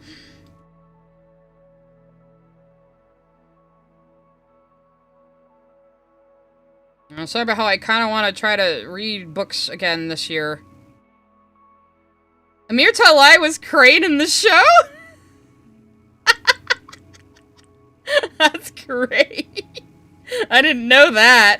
Like I said, I only watched, like, maybe 2 or 3 episodes, and I was like, it's fine. It's good for, like, elementary school kids. It's fine. It's inoffensive. It's just kind of meh, you know? I don't know if it got worse or something, but... No, I don't have any interest in Wicked. I've never have. I don't know. I've just never really been interested in it. Yeah, sure, the musical is fine. I know Dee Dee Magnell Hall was in the musical in one of the productions. She was, the witch in the wheelchair. I forget her name. But she was that person.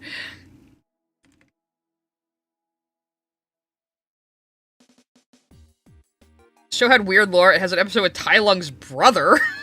How would he have a brother? I will say, I know a lot of people don't like the third Kung Fu Panda movie, but I kind of stan it. And I love Tai Lung's theme song. It goes so fucking hard. Not Tai Lung. What was the guy's name? It was, J.K. Simmons. The fuck was his name? Tai Lung's the tiger. Villain, Kung Fu Panda 3. Kai! That's who I'm thinking of. Kai. I got Tai and Kai confused. Yeah, Kai was fun. Probably not the best villain, but like when he rolls up on the palace with his theme song going, like hitting his blades against the ground, it goes so fucking hard, man. It goes so fucking hard.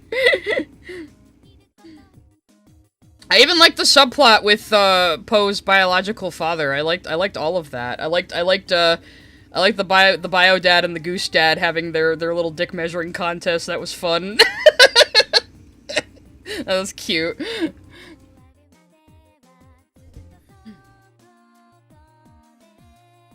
And the goose dad is James Hong, so he actually voices his character in both English and Chinese, and so does Jackie Chan, actually, because he's Monkey, which is pretty interesting. And the third one was actually, like, I think they opened a Chinese studio to work along with them, and in the Chinese version, they actually reanimated the mouth movements to fit, which is cool. We don't talk about the fourth one. No, we don't talk about the fourth one. I've never even seen it. I don't even want to hear about it. All I had to hear was Awkwafina is in it, and I'm like, no. I am not watching that. Awkwafina is one of the most annoying fucking people on the planet, and I don't know how she keeps getting work. Like, who do you know? It's just Hollywood nepotism. Who do you fucking know that you keep getting in movies? You unfunny bitch. At Miss Jasmine 305 sent a super chat. Have you ever seen the Warriors of Virtue movie? It's a 90s movie with kung fu kangaroos. The actors wore suits like in the TMNT movies. Every time I ask someone about this, they have no idea what it is. Yes, Miss Jasmine, I actually have. And for the longest fucking time, I think until the Nostalgia Critic did a review on it, I thought it was a fever dream I had. I couldn't remember what it was called for the life of me, but I saw it in theaters. It's a weird movie. It's a weird fucking movie, but it's worth watching just for the puppetry and the atmosphere. I don't know, it's just kind of an interesting, curious little thing that happened. I wouldn't say it's a good movie, but it's certainly worth watching just because it's so interesting, you know? So, yeah, but I have actually seen that. That's like, you're probably like that, like with me with the fucking Little Bits. I'm like the only person in the world who remembers the Little Bits. There is no second season of There is no Promise Neverland anime. Actually, the manga kind of ended shittily, too, unfortunately. I was following the Promise Neverland manga as it came out on the Shonen Jump app. And I was really into it. But I could sense they weren't gonna be able to end it well because they kept expanding the world and expanding the world and expanding the world and having to top their last twist and top their last twist and top their last twist. And I'm like, okay, this is getting a little untenable now. So I didn't expect it to have a good ending, but oh god, the ending was so bad. It was like, okay, we're sick of this now. We're just gonna end it. Okay, bye. That is so unfortunate because it had so much cool shit happening in it. Yeah, they just cut out the whole Goldie Pond section. They cut out a whole important character too. Why? I don't know. Well, the ending is Emma sacrifices her memory of her family to free them, but then she also just remembers them anyway, and it all ends happily ever after.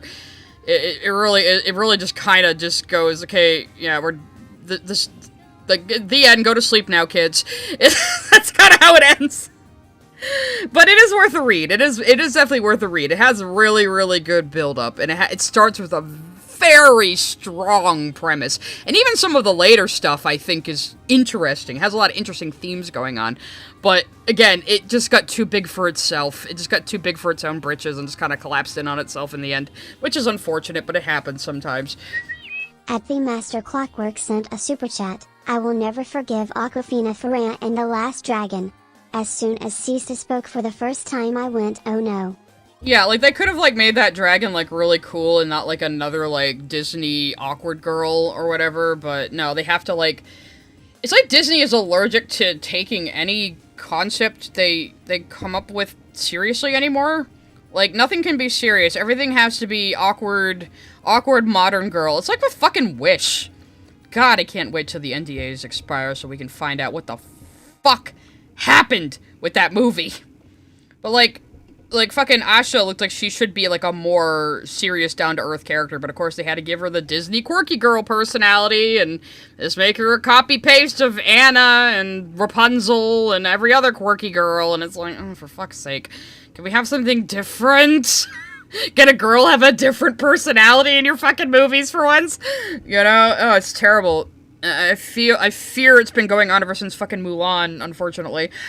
But... yeah.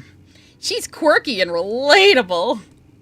It's like fucking I hate Frozen. I hate Frozen. I'm sorry anyone who likes it, but I fucking hate Frozen. And all the people are like, oh, it's such a feminist movie. It's such a feminist movie because they say you can't marry a man you just met, but then, like...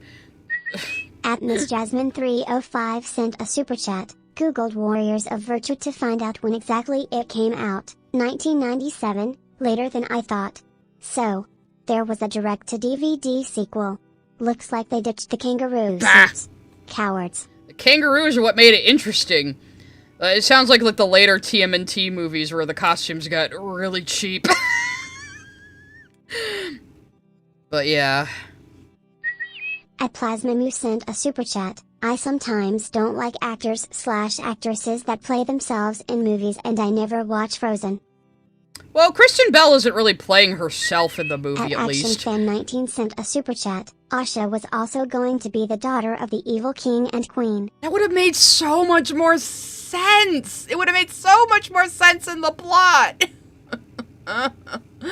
Like, I could see a good movie screaming to come out under that fucking piece of shit. I really could. Like, I really actually kind of like the art style of Wish, and I like the costume design, and like, they could have done good things with it, but it's like they completely scrapped an entire movie and then remade it in, like, 3 months. That's what the movie feels like. I have a feeling that was the case, to be honest. But what I was gonna say about Frozen is everybody calling it feminist. And, like, what do the two sisters bond over after not seeing each other for 10 fucking years? Oh, dancing boys and chocolate! Oh, so feminist. Oh, God, I hate Disney.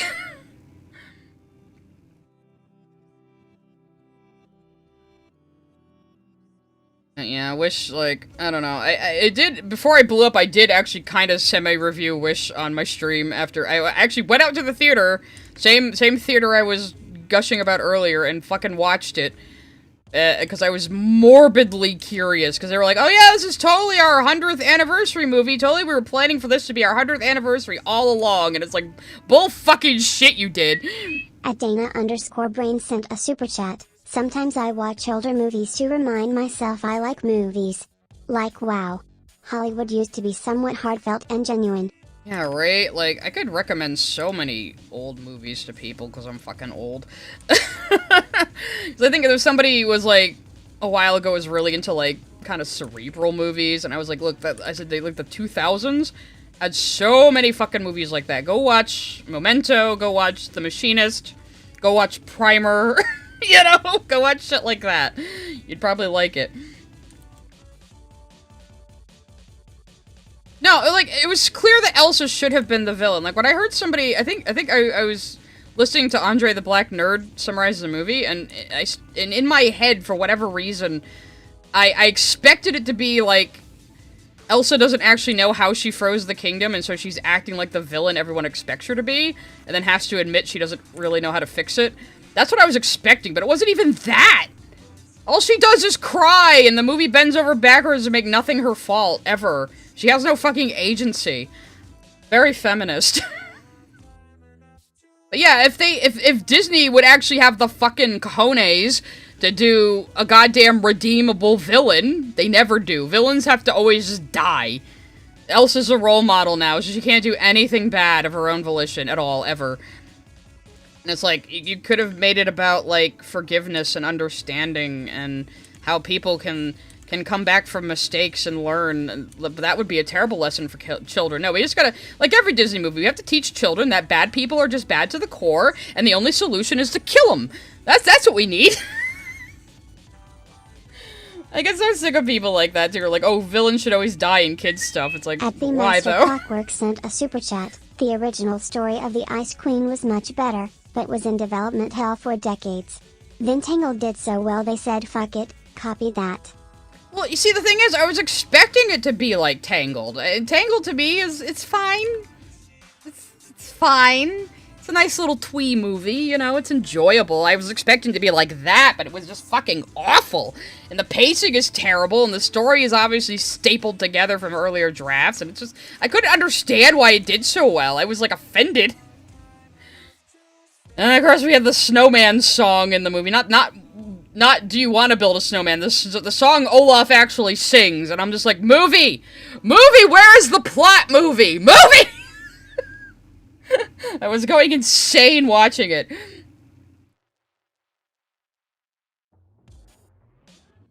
Oh yeah, the Evil Prince was such an ass pull. It's such a last-minute addition. You know, like, come off it. Come the fuck off.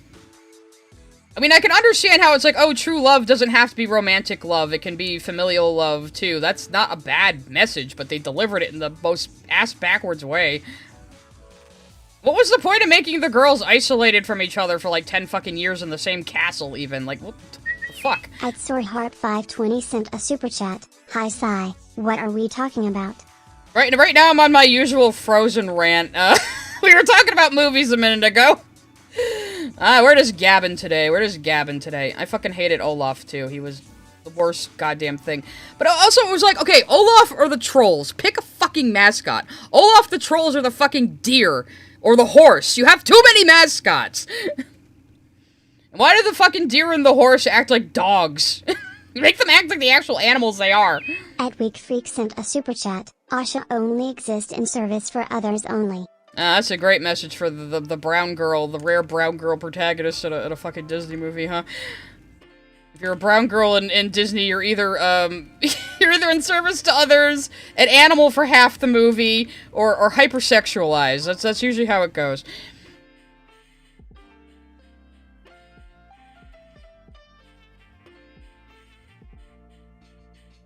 Best Disney movie will always be the OG Lion King movie. That's fair. Lion King is a solid movie. Honestly, though, for the fucking live-action remake, they should have adapted the stage show with those awesome fucking costumes and everything. But of course, John Q. Public would be too stupid to be like, well, why would you mean they're lions? I'm looking at people with big wooden masks on the screen. That would be my ideal live-action Lion King. Make it the stage play with those costumes and get somebody like Terry Gilliam to direct it. It would be fucking awesome. It would be fucking awesome. But no, they're too much of cowards to do that. They just have to make bland slop for the public because it makes them $1 billion. Turning into animal sounds pretty cool, but yeah, but it's like, there's a habit of Disney with their brown and black characters of just kind of making them something non-human for most of the movie, and I agree that's a bit of a bad habit that they have. It's kind of like Once Upon a Time, every single black character gets killed, like right after they're introduced. Except for Mr. Glass, I guess. Giancarlo got to be around for a while. But... oh god, I heard the live-action Mulan was so shitty. And they made it to, like, try to suck up to China. And then they made, like, her spirit animal a phoenix, which makes no goddamn sense. It's like... I don't get it. It's like, where have you been? The Chinese are all about dragons. Like, all about dragons. ActionFan19 sent a super chat. They only used CG animals because of Jon Favreau's Jungle Book.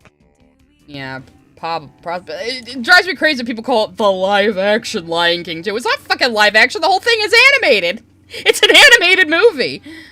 And the animals don't even look good. They're so uncanny, they don't have the right weight to them, they don't blink correctly, it's ugh. It's awful. I don't really listen to Vocaloid music, no, I'm not into it. I know you might think I am with all the weird electronica and the Ghost and Pals songs on my playlist, but I don't know, I kind of just like what I like. Yeah, China actually liked the original and hated the live-action remake that was supposed to be more accurate.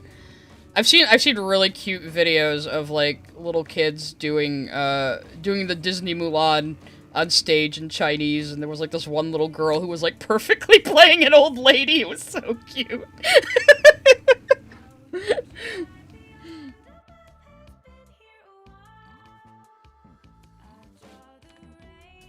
The Speedy Gonzales effect, yeah, where Speedy Gonzales was created by a Mexican, is beloved by Mexicans, but a bunch of white people in America went, no, that's offensive. And so we just make the Latin character disappear. Funny. In the name of progress. Isn't that great? It's almost like these people are not being fully honest about why they don't like these things.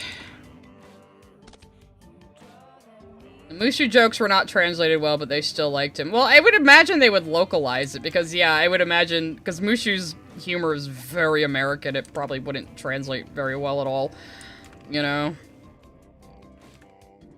Or like a Pooh, yeah, fucking that one guy. We had to ruin The Simpsons because that one guy. Fucking beloved longtime character, but, oh, he's voiced by a white guy, so it's racist. Even though Apu was, like, one of the most developed characters on The Simpsons. And there was a whole episode about how great it was for him to get his American citizenship and how proud he was of being an American. You know, but we can't have that, apparently. At Soreheart520 sent a super chat. As a Mexican, I like Speedy. Yeah, like, I don't get all this weird nitpicky bullshit. Again, people say it in the name of progress, but you know, you got these people on Twitter who are always very loud about how anti-racist they are, and then they end up saying some of the most wildly racist shit you've ever heard in your life, and they think they're being progressive. It's so strange. Yeah. Oh, it's like that.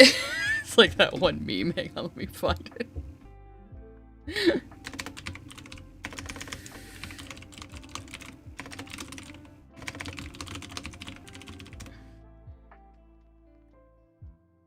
There we go, here we go. Perfect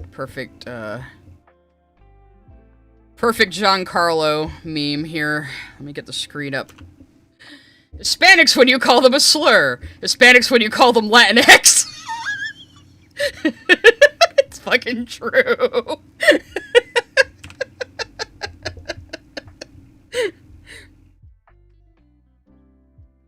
Oh, that's right, they ruined Khan in the new King of the Hill, too. They completely changed his voice actor, and then they made him a loser. Like, what? We're gonna change this voice actor because it's racist for a white guy to voice him, and now we're just gonna make him a loser whose life is ruined. Why? Well, so we'll actually get a person of color to voice him, and then we'll ruin his life. The fuck kind of logic is that? I haven't... Well, it's the new King of the Hill, which I haven't watched it, but I watch Shady Do-Rags, and he's like the King of the Hill guy on YouTube, basically. So, I've watched a lot of his videos on it. There was one good joke. Though. There was, when Bobby is in the kitchen of his restaurant, oh hey, we gotta... Wolf95 sent a super chat. Can we just leave racial segregation in the 60s? No, we're bringing it back, but it's woke now, guys! But yeah, Bobby's in his restaurant with another guy, and Joseph is in there, and Joseph still thinks Dale is his father, of course. So Joseph is sitting there going, you know, as a white guy? And the other guy kind of looks up, gives him a look, and Bobby just lifts a finger to him and shakes his head! I was like, okay, that's a good joke. That's a good one.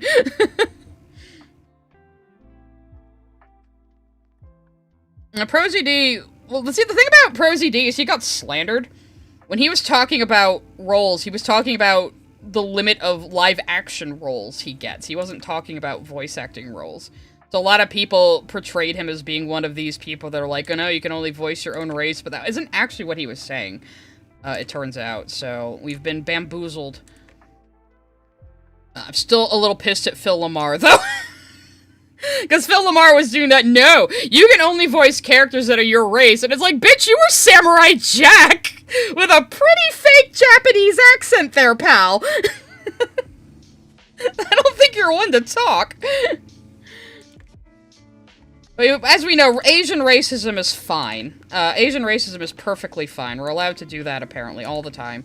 It's either okay to be racist against them, or they're just basically white people, so it's alright. So... Yeah, okay.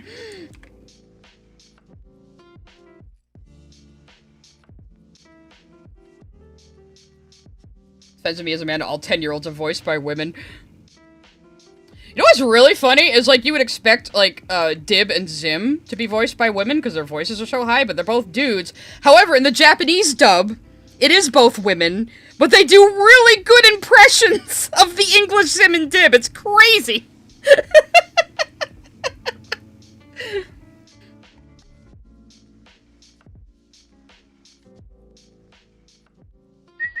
At Invoicing Emu sent a super chat. No one is immune to propaganda. Taps. Nope.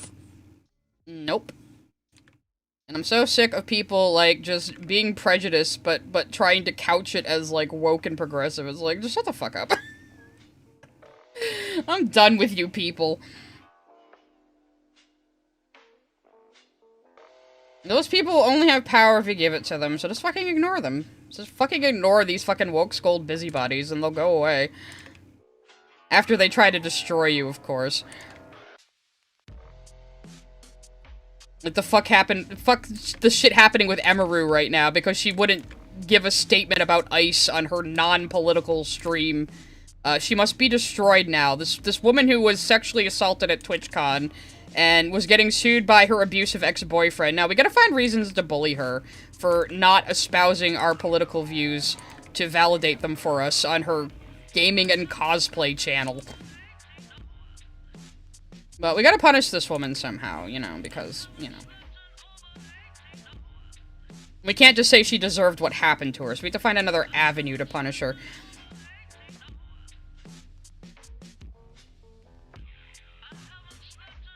Yeah, almost like, as long as someone is good for the character, who the fuck cares? I think in the video about Lily plagiarizing those batshit crazy articles about Steven Universe, it was like that one that was just like, oh, Jasper's black. And it was like, why do you think Jasper's black? Just because she has a black voice actor? Do you know how many fucking characters Kimberly Brooks has voiced over the years? She has voiced a character of every single race by now. And some of that are not human. Like, what are you talking about? Edits West 777 sent a super chat. Apparently, Knights of Guinevere just got greenlit. Yay! Let's go indeed! I mean, I knew it would. It's got like, what, 40 million views on YouTube? I am so excited for Knights of Guinevere. So fucking excited. It is right up my alley.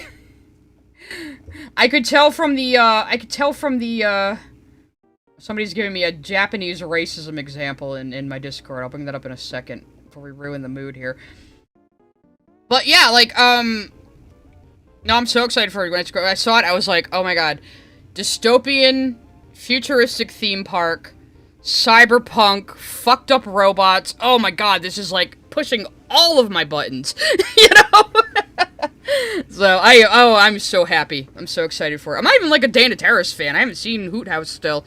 I just saw the trail and was like, oh, this is my jam. This is my fucking jam right here.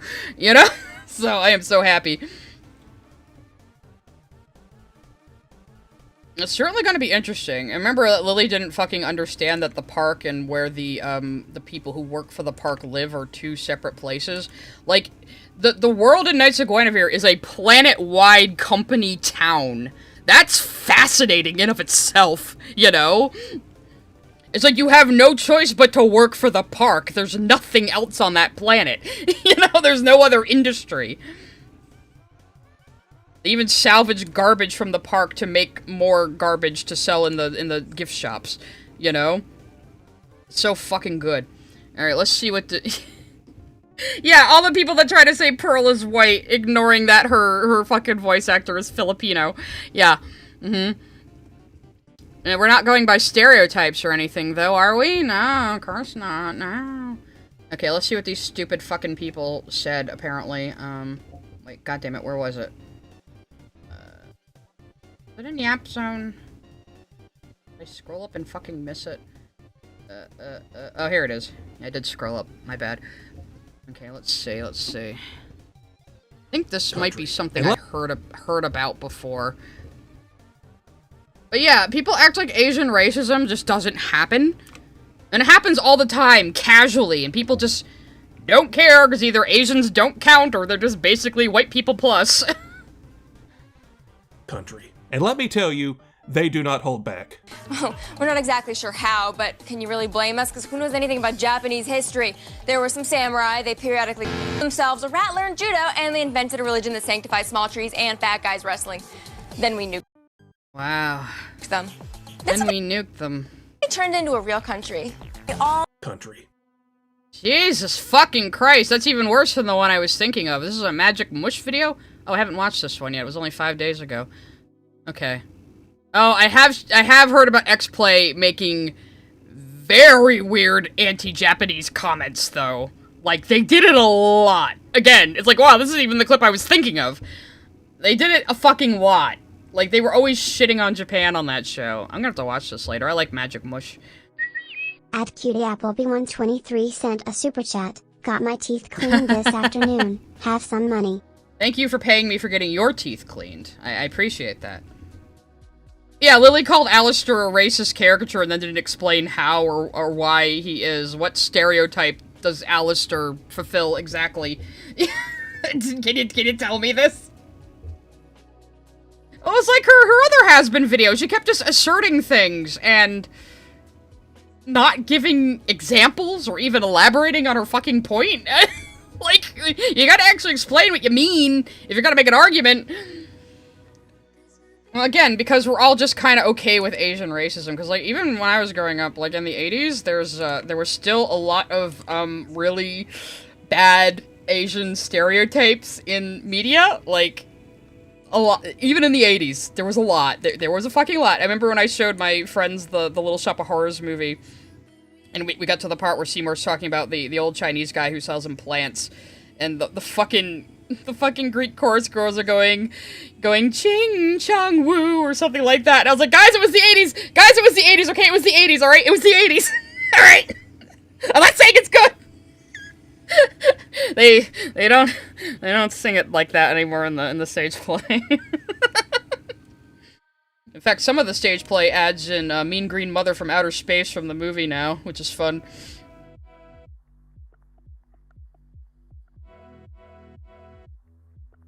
No, I mean the Little Shop movie is still worth watching, even with the stupid happy ending. I kind of dig the happy ending a little bit, to be honest.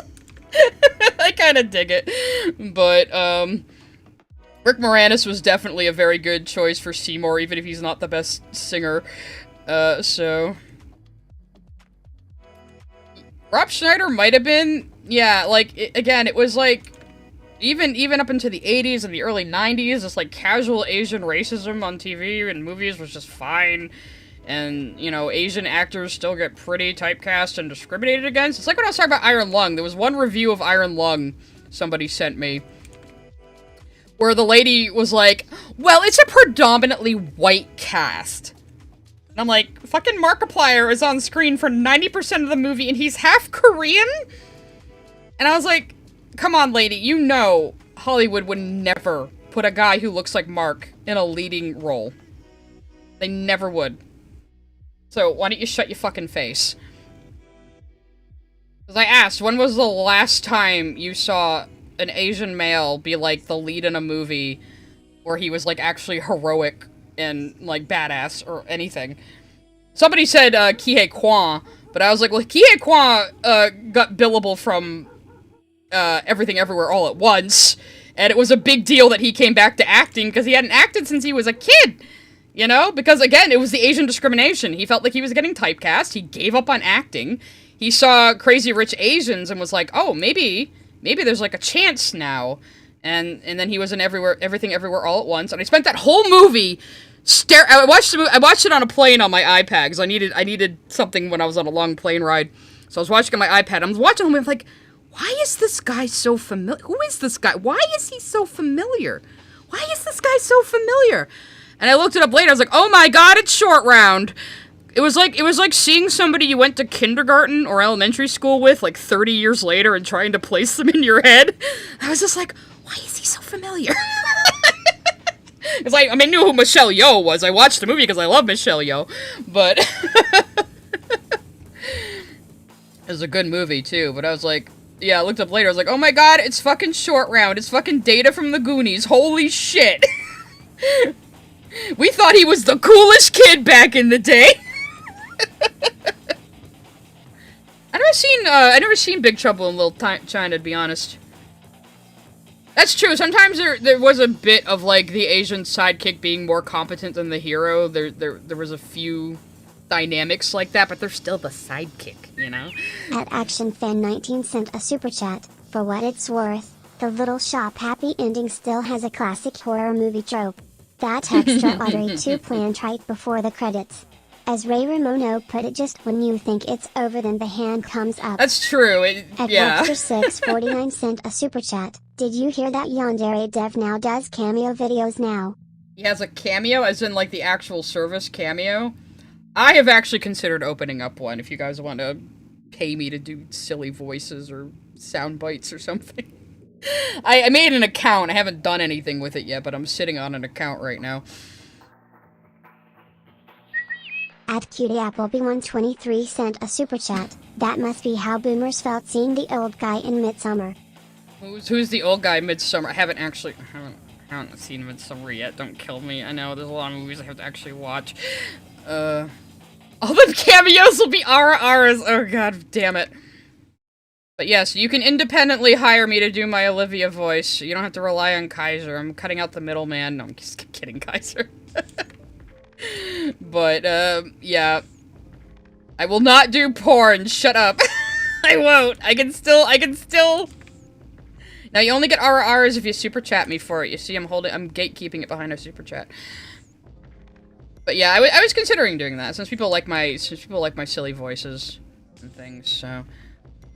I'd probably make it cheap, but I'm gonna open commissions first.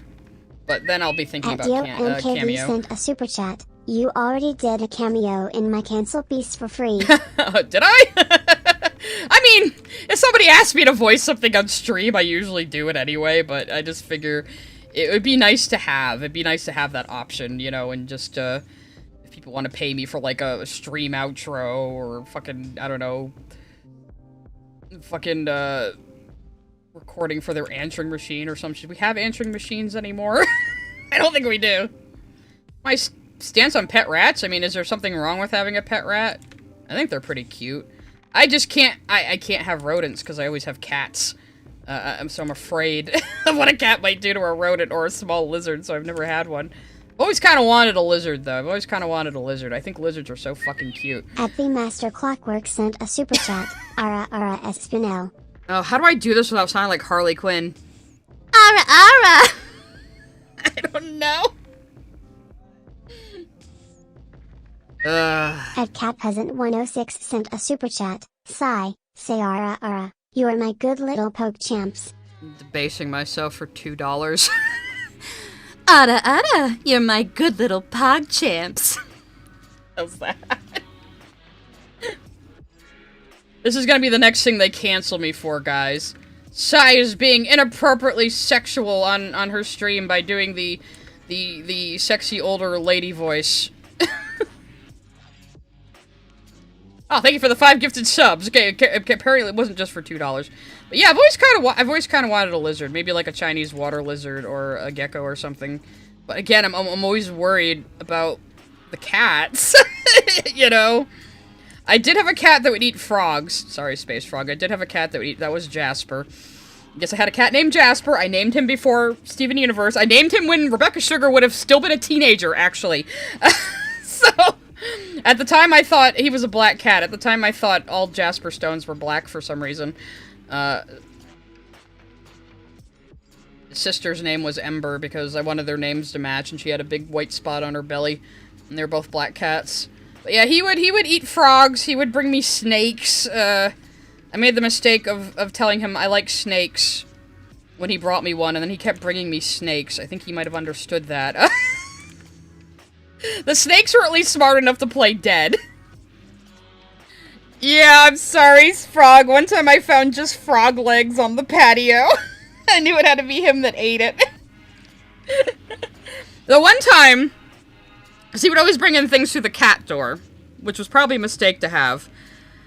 One time, I'm just walking through the living room with my laundry, and I look over, there's Jasper sitting there, and right next to him is a bullfrog. The bullfrog is perfectly alive and unharmed, just chilling with him. And I was like, how the fuck did you carry that into the house without hurting it? Maybe just followed him through the door, I don't know. I was like, how the fuck did you do this? Oh, he was a funny cat. He was a good cat. I had him for 15 years. He was the most pain-in-the-ass cat I ever had in my life, but I miss him. He was always getting himself into some kind of trouble. He kept getting himself locked in the garage at my old place, too.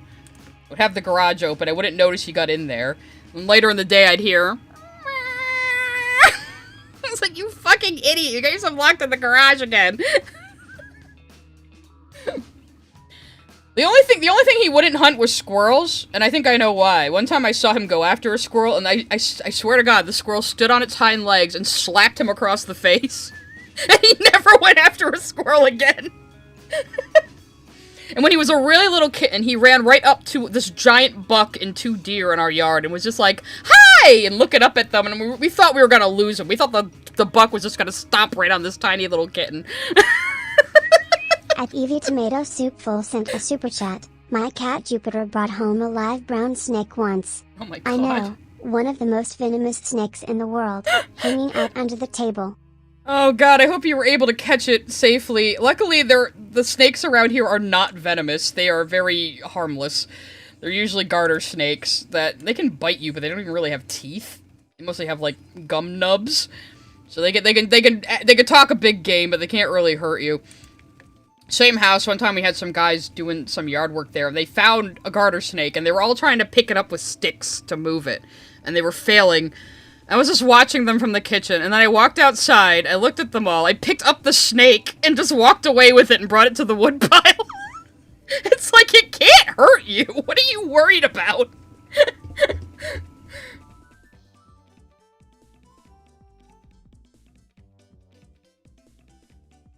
Yeah, we don't have venomous snakes. We do have black widows and brown recluse spiders. So you gotta watch out for those. I don't think I've ever actually seen a black widow. I maybe have seen a brown recluse. I'm still not even sure it was one. It could have been a tiny, like another kind of brown spider, but I wasn't gonna fuck around with it. And I put it on a stick and moved it. Oh God, Armored Skeptic. What is he even doing these days? I used to watch him back in the day when he first started, then he turned into a massive asshole. I mean, I guess he kind of always was a massive asshole, but he turned into an even bigger asshole. And I think he was dating Shoe on Head for a while, or maybe they were married and got divorced. I don't even fucking remember. Is he like crazy now? Is he like a conspiracy theory? I don't even know what the fuck he talks about now. I haven't watched him in like 10 years. Black widows are beautiful, but you don't want to get bit by one. He believes he's a reincarnation of Jesus. How the fuck did he go from atheist skeptic to that? Oh, Jesus. Maybe we should. Oh, God. What was her take on the Barbie movie? Do I even want to know? People are so fucking retarded about that movie. It's a fun movie with a little feminism 101 in it. Fucking relax.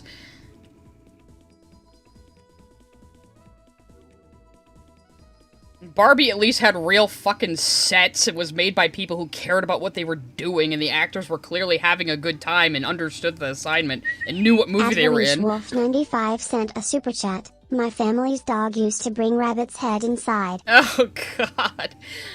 My dog doesn't hunt. None of my dogs have really hunted anything. I've had 2 boxers, and now I have a Labradoodle. But one time I was saving a baby bunny from the cat, and my boxer suddenly wanted to put his mouth around it. Sent a super chat. Well, speaking of spiders then, had to race the other cat, Dara, to the vet because she ate a funnel web spider. Also insanely dangerous. Dumb baby. Very dumb baby. Very, very dumb baby. ActionFan19 sent a super chat. At least you don't have those giant cobras from Godzilla vs. Kong. They're called war bats if you're curious. We don't have many venomous things around here on the East Coast, so... I don't know, he had never hunted anything, but I was holding this baby bunny, and all of a sudden he just, like, went to put his mouth around it. I was like, what are you doing? That's not a toy! Oh, he was a good dog, too. No, I've seen, yeah, many dismembered rabbits, thanks to my cats, yeah.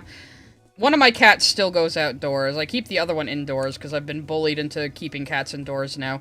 But the other cat, he's so used to being an indoor-outdoor cat, like, I tried to keep him indoors for a while, and he would just pace the house growling. So I was like, okay, but he stays close to home. He doesn't usually go very far. He was very adamant to go out in the deep fucking snow for some reason. He's crazy. I saw just, like, a trail through my neighbor's yard where he was, like, swimming through the snow. I don't know if he was trying to eat the rabbit or not. I had never seen him try to do that with any, like, small animal. It was so strange. Oh, he didn't even, like, he wasn't even camera-facing when I used to watch Armored Skeptic. He was ripping off Logic, obviously, with his thing. There was a guy who kind of stole his stick called, Social Injustice Crusader. I know that sounds like a chud name, but he's actually just a funny British man who uses a crusader his wife drew as, like, his avatar. He's pretty funny. So he stole Armored Skeptic's stick, who stole his shtick from Logic, who I still watch. I love Logic. Logic is actually one of my biggest influences. He's the person who influenced me to react to videos by arguing with them like they were a conversation. I completely stole his bit.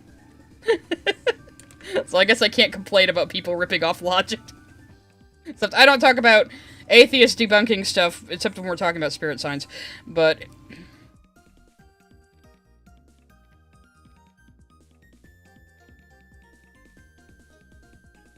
cats turn feral if they're outside. I have a feeling Monty, my cat who goes outside, I have a feeling he might have been born a feral cat, just from the way he acts. I don't know.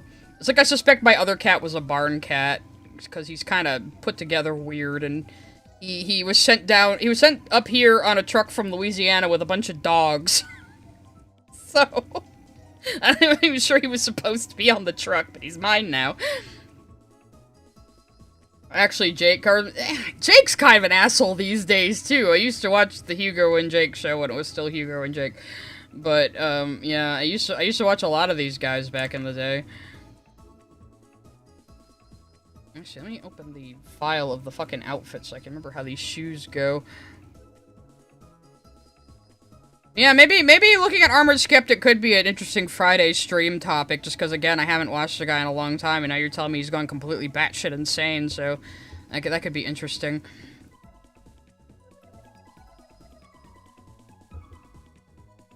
Are we arguing about Death of the Author in chat right now?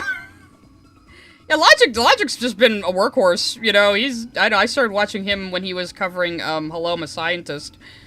Back when his costume was way shittier. Oh yeah, there we go. Gotta get the shoes right. Of course, the shoes look way bigger on Spinel's feet. She's got those flared legs.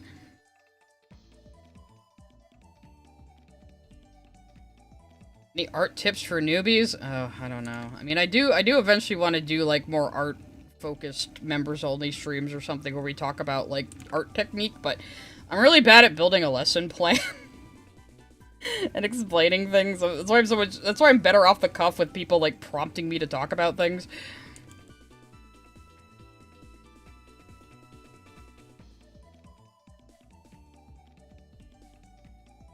Well, people seem to ignore the context and not understand fictional characters and their actions and why they act that way. Yeah, Cat Peasant, well, it's the Alex Hirsch quote, you know? People on Twitter treat fictional characters like real people and real people like fictional characters. Like, a fictional character is a construct. They have a purpose in the plot, either thematically or story-wise, like... At Evie Tomato Soup Full sent a super chat. Random, but I laughed at this person on Tumblr unsure if Crispy's Tavern was worth watching because you like them and this person didn't like you. Silly. That's so fucking stupid. That's so fucking stupid. It's like all these people are like, oh my god, you can't watch problematic YouTuber. It's like, if I tune into one video from someone who I think is kind of a douchebag just because I'm interested in what they're talking about, why is that bad? Like, fucking relax. You know, do you think people are, like, so dumb they're easily influenced by the words of other people? Maybe you're banking on that because you want to be a cult leader. I don't know. It is childish. It's incredibly childish. I don't know if I want to watch this because Sai likes it. So what? You can like something someone you don't like also. I guarantee you like something that someone you wouldn't like also likes. I guarantee you that is inevitable. Like, what the fuck is this? You know, it's so dumb. Like, these people are like, I have to make sure every streamer I watch completely agrees with every single one of my views, or I don't feel safe. It's like, okay, you might have, like, some kind of fucking anxiety disorder. You should probably go to a doctor, because that's not normal. That's really not normal. Can't handle Princess Bubblegum and they want complex characters, right? Yeah. We want villains who are only villains because they're villains. What do you mean? The V's are so bad! Yeah, the fucking villains to be villains. Isn't that what you want? What's the FNAF incident? What's the incident? What is the... Was that the bite of 87? I'm like a casual FNAF fan. I haven't actually played the games. I've watched Marky Moo play them, and I follow the lore, and I watch, like, Gibby's Horror Homestead and Withered Circle and other FNAF theorists. I've never actually played the games. I do have Help Wanted, though, and I do have a new VR helmet, that I want to get back into VR a bit when it gets a little warmer out. Oh, yeah, that whole thing was fucking retarded, though. People trying to cancel Scott Cawthorn because he donated to the first Trump campaign, not the second one, the first one. And it's like, okay, kids, here's the thing. If you want democracy, you have to accept some people are going to vote in ways you don't like. That's how it works. You know what it's called? When you try to, like, deny somebody their income in order to force them to support the party you want them to? That's called fascism. So, yeah. Adbelonic111 sent a super chat. Musical Leanie liked Mickey Mouse a lot, so what? Yeah. Oh no, you can't like Mickey Mouse anymore. Someone problematic liked him. Can't like it. Can't like it. No, he didn't donate in the second election, just the first. Before, you can see why someone might have thought he would do a good job and then realize, oh fuck, he didn't at all. So. At ActionFan19 sent a super chat. My dad enjoys movies loads of other people dislike. Though in some cases I'm on the other people's side. Like he somehow enjoys that stupid Battleship movie. Does he explain why he likes it? But yeah, and the thing is too, is like when people were so shocked at the Scott Cawthon thing, I was like, oh wow, the openly Christian man is a Republican? This is my shocked face. Like, why does it fucking matter? His politics have no impact on his art. Why the fuck do you care? It's just like, no, anybody who makes something I like has to 100% agree with me on everything. Well, that's fucking impossible. You can't like anything then, because that's never gonna happen. So stop being such a paranoid little fuck. Stop being so miserable. Stop, like, imposing your misery on other people, and just, like, enjoy things. And if you have a ethical objection to the creator or something, you can choose not to engage in their art. You can't force other people not to, though. That's stupid. Like, I won't engage in anything by Orson Scott Card, who is very, very virulently anti-gay. I won't, but I'm not gonna scream at people who went and watched Ender's Game. That's stupid, you know? You can still like Ender's Game. I'm not gonna call you a homophobe for liking Ender's Game, just because Orson Scott Card originally wrote it. A lot of people might not even know. Yeah, like with J.K. Rowling and Harry Potter, don't fucking bully people for still liking Harry Potter. That's their choice. If they want to choose to separate the art from the artist, they are allowed to do that, and you cannot force them not to. Even if you want to go calling them a Nazi or a transphobe or call them all sorts of names to get them to stop liking a piece of media. Someone serious. 123 sent a super chat. Had to check. The old guy in Midsummer was Bjorn Anderson, best known as Tadzio in Death in Venice. There's a whole documentary about how damaging the troll as a kid was. Oh, really? I actually haven't heard of him, to be honest, but I'm not actually a boomer, guys. I'm not even Gen X, I'm a millennial. I'm just an older millennial, but I'm a millennial. I am, I still count. Like, I hated Harry Potter before J.K. Rowling. Yeah, I mean, I read all the Harry Potter books when they were at the height of their popularity, and then I sold them off, and sometimes I watch theory videos on it. I mean, there's a really good video called, like, Why Does Slytherin Exist, where it breaks down how actually ridiculous Slytherin is as a concept. But to me, a lot of the stuff in Harry Potter people complain about, I'm just like, well, that's just, like, typical English children's literature. They're always kind of a little masochistic and sardonic and absurd. That's just English. Like, have you ever read a Roald Dahl book? That's just English children's literature. Happy Master Clockwork sent a super chat. I have to laugh at people mad they made Valentino likable. He's a graper. You can't have him fun and entertaining. It's funny they'll call him a rapist, but they won't admit the problems with the sex industry at the same time. Isn't that interesting? But yeah, like you can love to hate Valentino. Like, it's funny what a fucking, like, whiny bitch he is outside of anything else. You know? There's that whole bit in the art tutorial side video too on the Fake V website where you can hear Vox in the background asking him what he wants for dinner. It's just really funny. You obsessively read the books in high school? I mean, I wasn't, like, into them. I haven't even seen all the movies. I think what happened was my friends took me to the first movie because they're like, no, you'd like this, you'd like this, you'd like this. And the first movie was pretty good. I said, oh, this is a pretty cool world. And, you know, I read all the books. One of my aunts was really into the books, too. We would talk about them, you know, but other than that, like, I just read them when everybody else was reading them, you know. I mean, you can't pretend Harry Potter isn't, like, a cultural milestone and a work that's going to be remembered for a while. Super chat. My niece loves Harry Potter. I don't want to tell a 10-year-old girl she can't like something for reasons she wouldn't understand. Exactly, but there's some people on the internet who absolutely fucking would, you know, and those are miserable-ass people who just want an excuse to yell at other people and feel superior to them. And those people should be treated as unserious as they fucking are. Like, my advice is always, like, if somebody on the internet is, like, yelling at you about something, think to yourself, who is this person, and does their opinion matter? Usually the answer is no. Again, it's like with the Emerald shit. All these people just want to vicariously control a large streamer who has a platform they could never build themselves because they're unlikable and bad at what they do. Also, there's that new Harry Potter show coming out, so there's gonna be new fans. Like, suck it up, Buttercup, you know? It's not gonna go away just because you don't like the author. Sorry!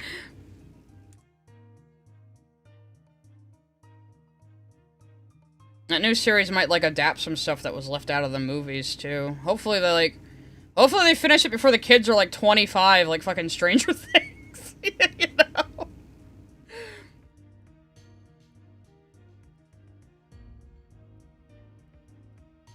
There's 3 authors criticizing the world-building Harry Potter. I'm like, well, it's for 11-year-olds. Yeah, that's the thing. Like I said, a lot of it is just typical English children's literature. Like, the world of wizards is supposed to be kind of absurd, you know? But I grew up with a lot of British media, so maybe I'm just used to it. Because, again, I read fucking Chronicles of Narnia as a kid. You know, I grew up with Monty Python and Absolutely Fabulous. I read a lot of Roald Dahl as a kid, too. You know, I read a lot of English things and watched a lot of English things when I was younger. So, I'm just kind of used to British humor, I guess. You know?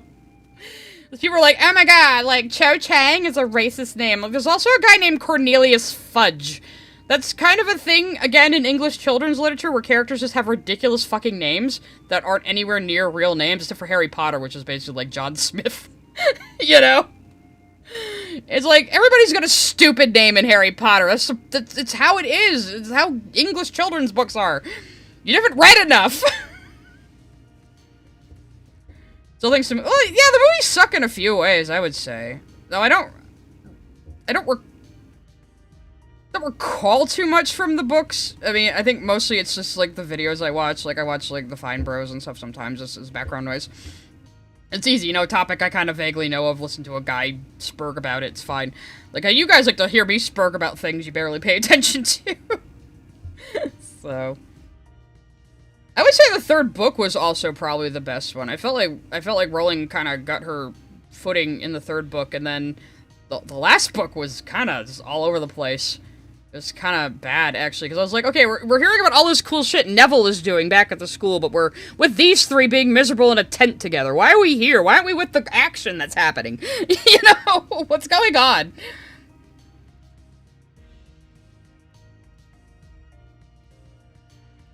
I don't know, I felt like it's another case that the author didn't really know how to end it. Kinda like Promised Neverland, you know? It's kinda like, okay, you kinda lost the plot there toward the end, but alright. The belt should be higher up, like over her hips, or no. I'm gonna leave it down there. See, when I was a kid, I was, like, reading the fucking Chronicles of Narnia and, like, Stephen King books in elementary school, so I was a weird fucking kid anyway. So I probably would have read Harry Potter when I was a kid. I was an adult by the time it was getting popular, so... But again, everybody was reading it. Like, everybody was reading it. So... And y'all like my cute Spinel? Some people think I make her too pretty and normal looking, though, which, yeah, sometimes, but... This is focusing on the outfits this time, so... And I read, like, a lot of, like, just...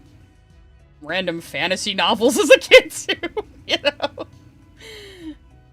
A lot of them were probably kind of bad, but... If Boris Vallejo had done the cover, I'd at least give it a chance. Oh, you know, I never read the series of Unfortunate Events. I did see the first movie. The old one. And I thought it was pretty good. Again, another one that's like very English. Like I said, a lot of English children's literature is a little masochistic and sarcastic and absurd. That's just kind of how it be.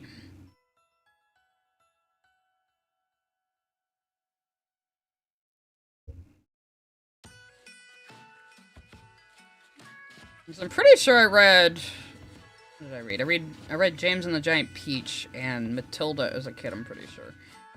The Matilda movie's pretty goddamn different, even though they changed it to America, it still kind of takes place in a British boarding school, so, okay, whatever.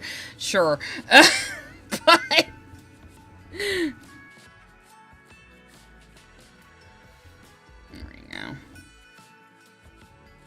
Clean up the lines a little bit, plump them up in places. The movie was bad? I thought it was... I mean, I never read the source material, so I thought it was fine. But I'm also pretty sure I only watched it once, so...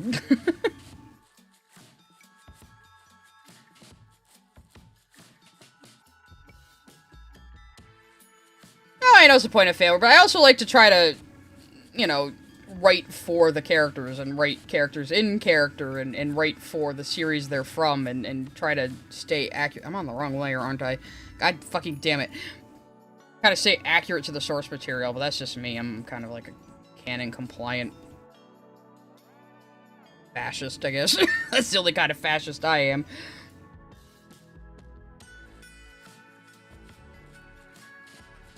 Pretty Little Liars is a terrible adaptation of the books? Really? I mean, almost always the book is better. Almost always. There's very few things I prefer over their source material. Like, I really like the Lord of the Rings movies. I have never made it through the books. I have tried several times. I've never made it through the books. I don't like the way Tolkien writes. He's definitely more focused on making it sound like a historical chronicle than a plot. And I can't hold my attention. I always get up to, like, the Ents and kind of give up.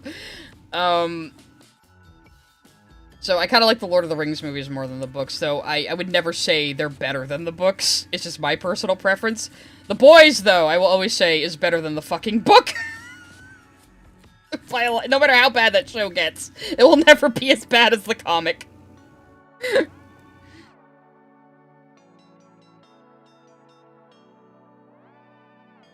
don't think of anything else where I kind of liked the movie or the show more. I don't really think of anything, to be honest. There was a really good James and the Giant Peach movie that was half in stop-motion animation. You should watch that. It's the same guy who Did Nightmare, I think. Not Tim Burton, the guy who actually directed. Henry Selick. I think it was Henry Selick. Let me look that up, actually. Giant Preach Moby.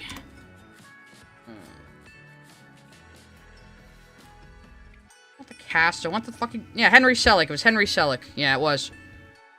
So, I was a huge fan of Nightmare as a kid. Like, a huge fucking fan of Nightmare Before Christmas as a kid. I mean, I'm still kind of a fan of Nightmare Before Christmas. Everyone in my family knows you can just get me something with Jack Skellington on it. That's a good gift for me. I have so many pairs of socks with Jack Skellington on it. So I watched the Peach movie. I rewatched it recently with someone who had never heard of it being made. And they were like, oh my god, I love that book as a kid. So we watched the movie together, because they had never heard of it. And rewatching it, I was like, you know what, it's actually a solid movie. There's a few changes they made that are kind of dumb, but all in all, it's pretty good. I just like stop motion in general. I've always been a pretty big fan of stop motion animation. There's just something different to it. Honestly, I kind of like that a lot of 3D movies are kind of giving themselves almost a stop motion look now, while taking a lot of cues from 2D animation. Makes it more enjoyable for me. Yeah, Lily thinks anything with stakes is edgy. Go watch your fucking Lifetime movies. Lily was like gushing about Chernobyl a while back, and I'm like, okay, but what do you even like about it? Like, she can't even explain what she likes about Kingdom Hearts. She always gives really vague answers. It's like, why do you even like these things? Like, I don't actually believe you genuinely like anything, to be honest, but... I was talking the other day how I get annoyed with people who, like, think they can just turn media into whatever they want it to be in their head. Even when, like, the actual text of the show... Because we were talking about the Utena stuff, people got mad at me for again. It's like, I'm sorry that that's the actual text of the show. I can't change that, but it's there. You either accept it or you don't, but you can't just pretend the show is about something completely different, you know? Especially modern discourse, when it was made in the fucking 90s, and that is definitely not what the authors intended at all. Like, it's fine to, like, say, okay, I'm gonna look at this piece of work through this specific lens, and interpret it through this specific lens. That's a cool exercise, that's fine, but you can't act like it's what the show is 100% about, you know? You have to actually pay attention to the actual text, which means what the narrative is actually saying, literally, and the subtext, you know? Oh, I never read the book. Yeah, Neil Gaiman, yeah. I don't think I will be reading the book now because of Neil Gaiman. But I think even Gaiman said that they added that kid Wybie in the movie. And even he said that was kind of necessary, because otherwise it would just be Coraline talking to herself the whole time. So, the movie is really good, though. And I think it does divert from the original book quite a bit, from what I understand. So, a good movie, though. And again, Paranorman was good, too, actually. That one got a little slept on. Luckily I was never really a fan of Neil Gaiman, so I'm not too broken up about it. I'm almost kind of glad Terry Pratchett died before all this came out, because that might have devastated him. Yeah, Paranorman is actually really fucking good. I have that one on DVD. I have that and Coraline on DVD. I haven't seen a lot of the Laika movies yet, though. Like, I haven't seen Kubo and the Two Strings yet, which I probably should. They made another one recently. I did see, what the fuck was it called? The Wild and something movie.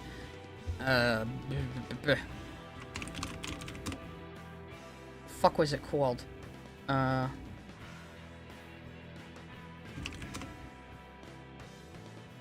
not that. Wendell and Wild. That's the one. Yeah. That movie, unfortunately... Like, I really liked the animation, and the premise was cool, but it had so many subplots. It's like they couldn't decide what movie they were making, and that's unfortunate. Because on a technical level, the movie is very impressive. But it's like, I guess they kind of... It was like the idea originally came from like a book, and they kind of wanted to make a mini-series, and it just felt like they crammed as much as possible into that movie, and like weren't willing to chew the fat or kill their darlings. And so the whole movie is just loaded with all of these subplots that go in so many different directions, and none of them are really resolved very well. At CatPeasant106 sent a super chat. Sigh, would you ever stream the OG Silent Hill games? Maybe. At least 2 and 3. I don't really like playing 1. It's very clunky. But I'd consider 2 and 3 at least. This has been goddamn ages since I've played them. And I think I never played them on PC. I only played them on the PS2, actually. I suppose I could capture from video game consoles if I really went out of my way to do that. Again, I still have my old-ass PS2. I think I still have a physical copy of Silent Hill 2? No, you have to play through the game twice to get the UFO endings. Unless you're fucking Silent Hill Homecoming that didn't seem to understand that the alien ending should be the secret ending you get on a second playthrough. Abandonware has Silent Hill 2, the PC version? You can't really buy it, can you? Yeah, Key and Peele play Wendell and Wild, and they're great! Like I said, the movie had so much potential, but they needed to cut out, like, 5 subplots. And just pick a focus, you know, unfortunately. Like, I was really trying to like the movie, but, like, it was like, okay, you're just pulling me all over the place, and I don't know what to focus on. I don't know where the fuck the story is even going, and neither do you, apparently. And it just kind of just ends abruptly. It doesn't really resolve anything they set up. It's like, what am I supposed to feel right now? I do remember my friends and I were freaking out, though, because we were trying to figure out if that scene where the giant hand pops out of the ground, if that was fully stop-motion animated or not. And they showed it during the ending credits that it was fully stop-motion animation. And we were like, holy shit, bro! Like, oh god, there was so much talent in that movie, but the script was just bad. And it's unfortunate.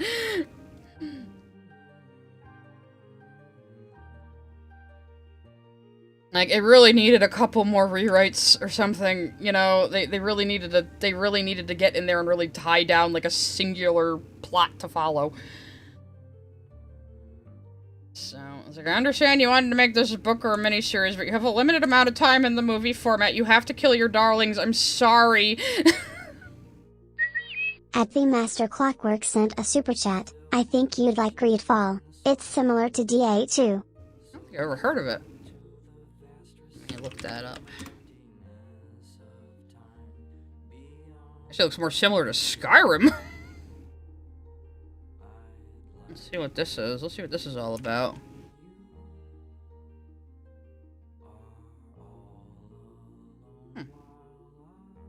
Mixed these days, unfortunately, but that doesn't always mean something. Plenty of games I like that have a lot of problems. Looks kind of interesting. What the hell is it, though, gameplay-wise?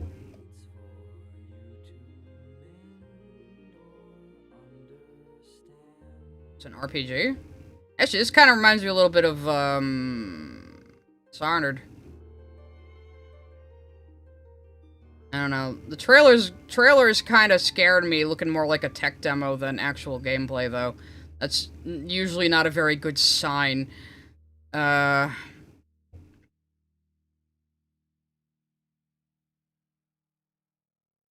you gonna show me any actual gameplay? Yeah, this looks like in-game graphics here. Huh. Oh, okay. Assassin's Creed-y. Action.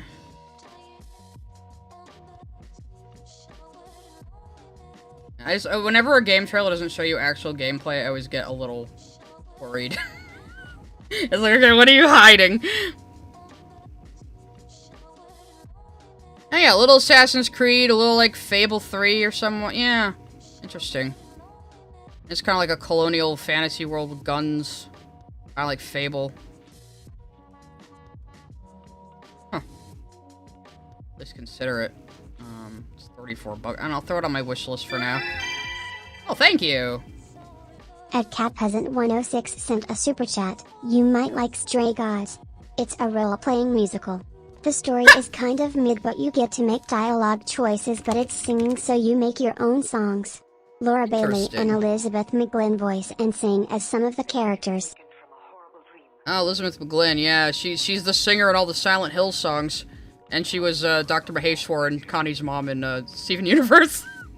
And she was involved in the terrible remaster of Silent Hill 2, which I still haven't really forgiven her for. But this looks kind of interesting, actually. I don't know what they expect us to believe that. I tend to throw games on my wish list that I'm just kind of interested in, so I know when they go on sale. I did want to play No Straight Roads at some point too, so we're gonna have lots of gaming streams, guys. There's lots of games I want to play on stream. We're gonna have years of gaming streams. And don't forget, I tend to unlist my gaming streams. If you ever want to find them, look on my homepage under the gaming streams tab, or just go to my playlist tab and look for the playlists. They're unlisted, but you can still access them in playlists. It's just they have low views, and it's just not good for the health of my channel. But yes, thank you for the generous super chat. I like how it's kind of Telltale style, almost. Very comic booky looking. It seems kind of interesting. Again, a little above the price I would pay for it, but I'll add it to my wish list, see when it goes on. Stray Gods is... At ActionFan19 sent a super chat. You can have all the best recourses to make something great and still blow it. An example that'll go over your head size Masters of the Universe revelation. Is that the very first Masters of the Universe, or is that something new? Actually, didn't David Gator work on this? The creator of Dragon Age? I think I remember hearing him talk about it. Pretty sure, actually. Hang on. Stray Gods, David Gator. Yeah! Oh, yeah! David Gator was a writer on it. Okay, yeah, it's all coming back to me now. It's all coming back to me. I remember after he left BioWare, he talked about how he was working on a game called Stray Gods, and I never actually looked up what it looked like. Okay, now I'm more interested, because David Gator is the lead writer, and he's the creator of Dragon Age. So, yeah, cool. I am probably gonna wrap up soon, though. It is about 4:30. I did say I haven't had any real food today. So I am probably gonna start wrapping up. I hope I do play it. Alright, awesome. Yeah, when I do unlist the recent 2 game streams, I think I'll say so in a post, so you guys can know where to find all my... I think I have one playlist, it's like every game stream. And then I have one that's just spooky games, and one that's just short games, and then for the longer games, they have their own playlist if you want to watch just that one. So, and I think I even have Wani in the full game playlist, so you guys can... It has its own playlist, too, so... But yeah, once I learned you can access unlisted streams from playlists, I was just like, yeah, okay, I'm gonna take all of these, like, streams with 200 views off my main page. 520 sent a super chat. Why were the Silent Hill remastered games terrible? Well, they, it's a long story. Well, they changed all the voice acting, for one. That was a problem, and Mary Elizabeth McGlynn was the voice director for that, and she took all the subtlety out of some very important lines, and everybody was like, very dramatic and whispering the entire time. And they were constantly making, like, over-the-top anime noises, because she's usually an anime, voice director, and it was just... And her and Troy Baker were kind of dickheads about the original voice acting, so I'm still a little mad at her about that. So... And yes, of course, Troy Baker was playing James Sunderland, because Troy Baker was in fucking everything at the time. And it was just bad. It was just bad. They also replaced all the voice acting in Silent Hill 3, and it is far, far inferior. Silent Hill 2, you can at least say, yeah, the voice acting is a little awkward, but Silent Hill 3, the voice acting is fucking excellent, especially from Heather. And they didn't even try to contact the original Heather to get her permission to use her voice. They didn't even try. It was awful. It was a big clusterfuck. And they fucked up the games, because Konami, for whatever reason, didn't have the original game code anymore. And so they had to, like, retroactively, like, I don't even know, like, they had to, like, remake parts of the game, because they only had, like, they didn't even have the source code, they only had, like, some unfinished code or something, some bullshit. It was just, Watch the Twin Perfect videos on it. I know the Twin Perfect guys are kind of assholes, but they did a good job covering it, and I'm just like... Ugh. No, it wasn't Steve Blum in the HD remaster, it was Troy Baker. And then there's the remake, which I don't even want to fucking touch. They also pissed me off with their attitudes toward it. I just hate when people think they know better than the original. When things like this happen, I don't like that arrogance. It makes me angry. You know, it's like, oh, you know, these Japanese people made this game 20 years ago, but as, like, Guy Seehee pointed out, they didn't just do the voice acting, they also did the mocap. You know, it was very, very early use of mocap in Silent Hill 2. Like, maybe one of the first. So, yeah, so just like the attitude Mary Elizabeth McGlynn had toward the whole process kind of pissed me off. And again, she was voicing Maria, and she took all the subtlety out of the most important line in the entire game! Because the original line goes, "I'm here for you, James. See? I'm real." And then the way she does it was, "I'm here for you, James. See? I'm real." It's like, you're not supposed to emphasize the double entendre there, Mary! You fucking idiot! It's like, he took all the subtlety out of it. It's painful. And she's a good voice actor, but I question her voice directing. When she's directed by other people, she's pretty good. You know, but I don't know.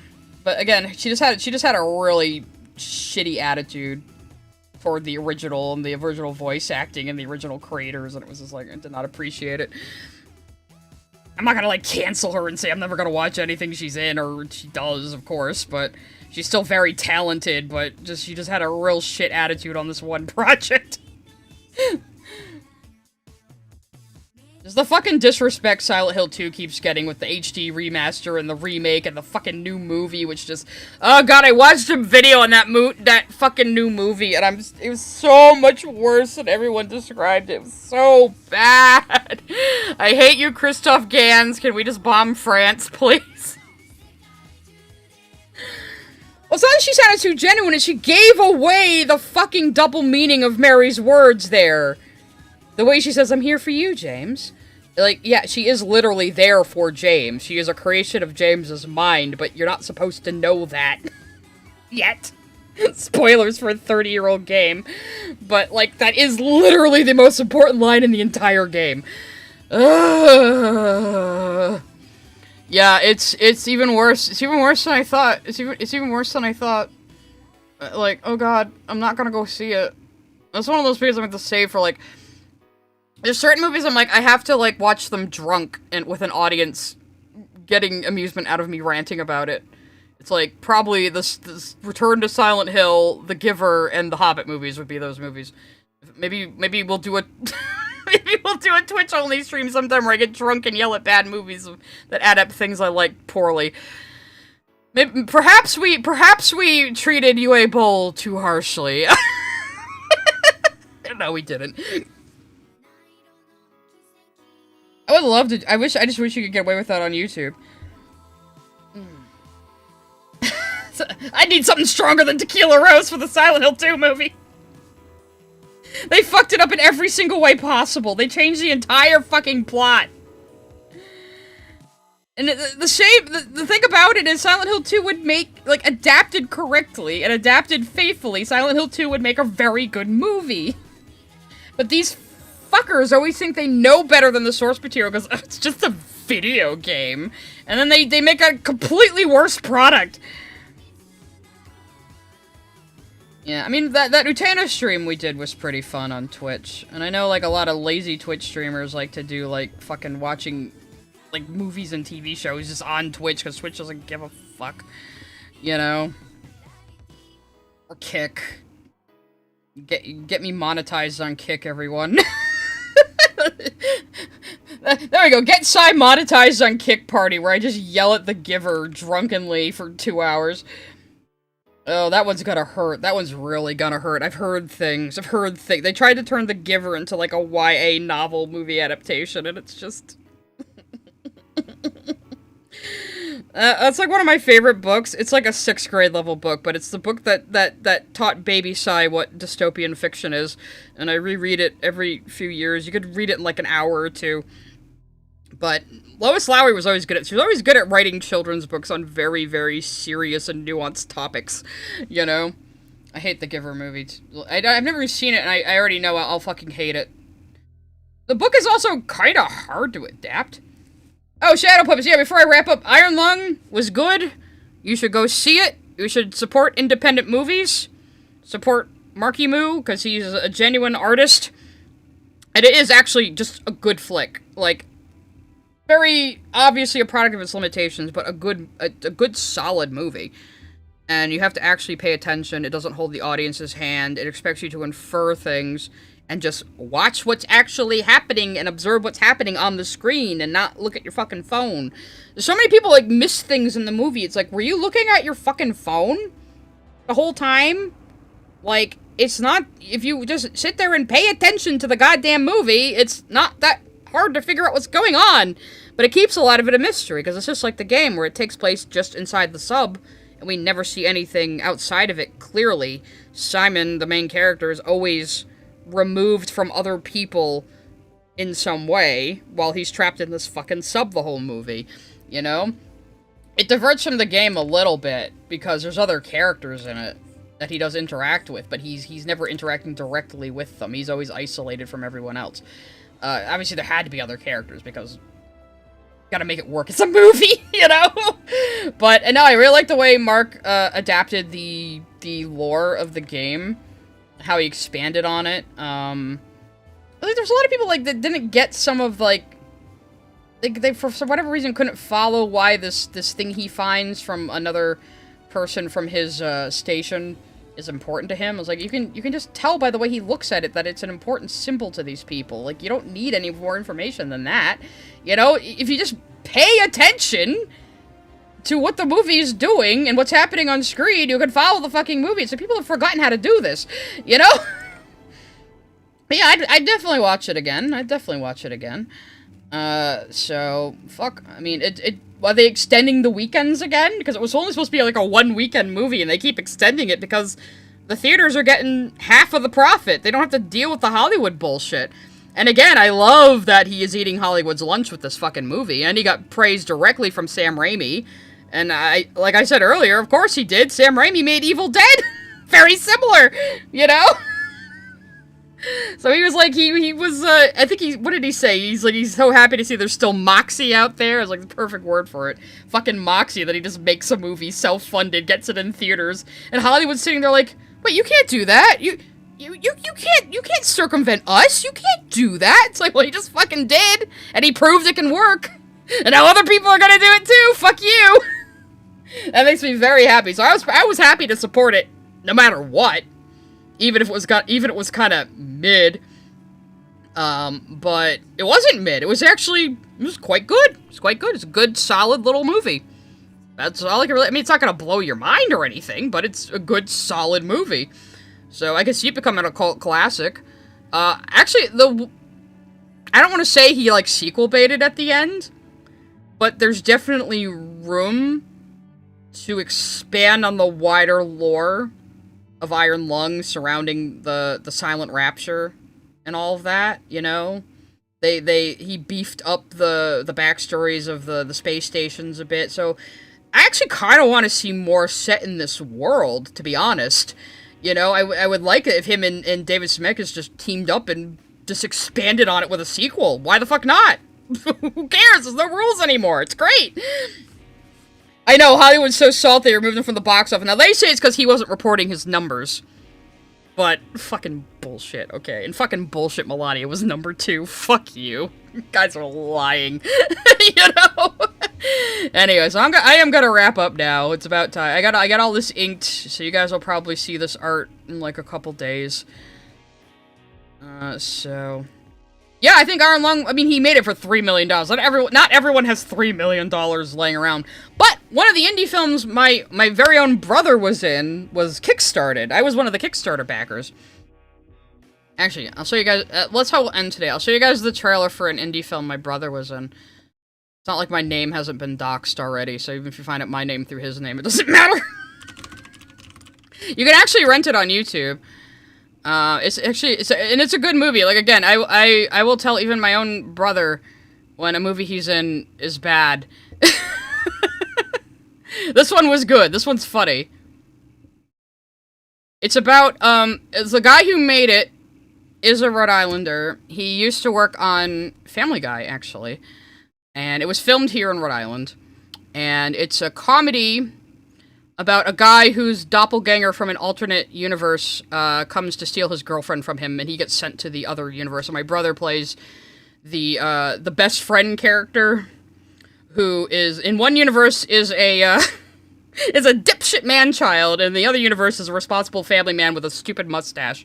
So, yeah, here we go. Oh, wait, is the movie... Oh, I've purchased the movie. That's right, it's not gonna show the trailer, it's just gonna show the movie. Here, well, let's watch the trailer over here. That's my brother on the thumbnail, by the way. Here we go. Psy lore, guys. Who are you? I'm you. Slightly thinner you. Wait, what? Look, Todd, I have a problem. What's your problem? You.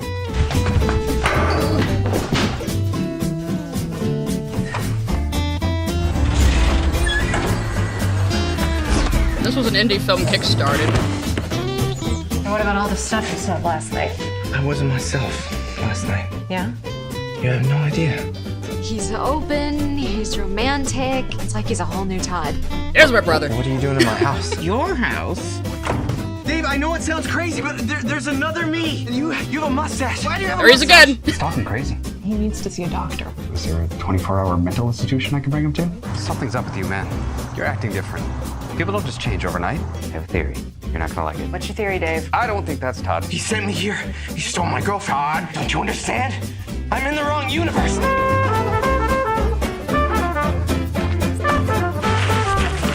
Docs, he has an IMDb! What the hell?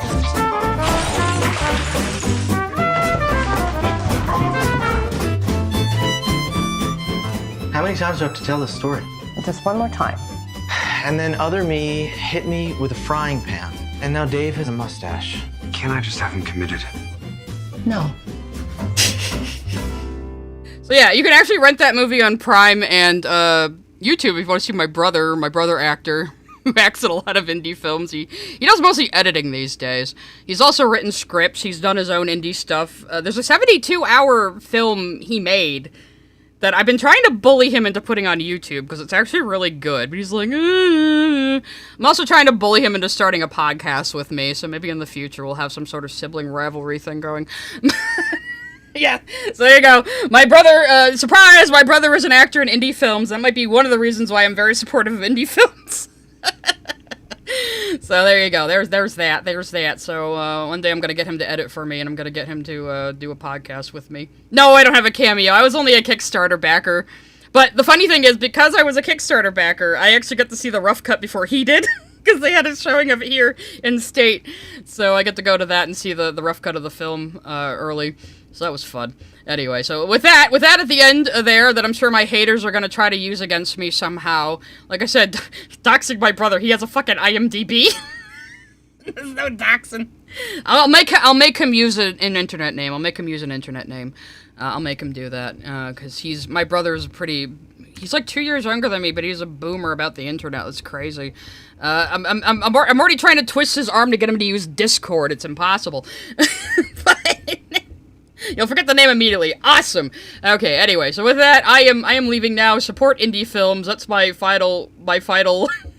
Go rent The Wrong Todd. Go watch Iron Lung. Anyway, bye everybody. See you tomorrow. Actually, tomorrow, 5 p.m. EST. I'm gonna be playing No, I'm Not a Human again because I just want to see what it's like now that I know things. So, catch you tomorrow, maybe. Bye bye.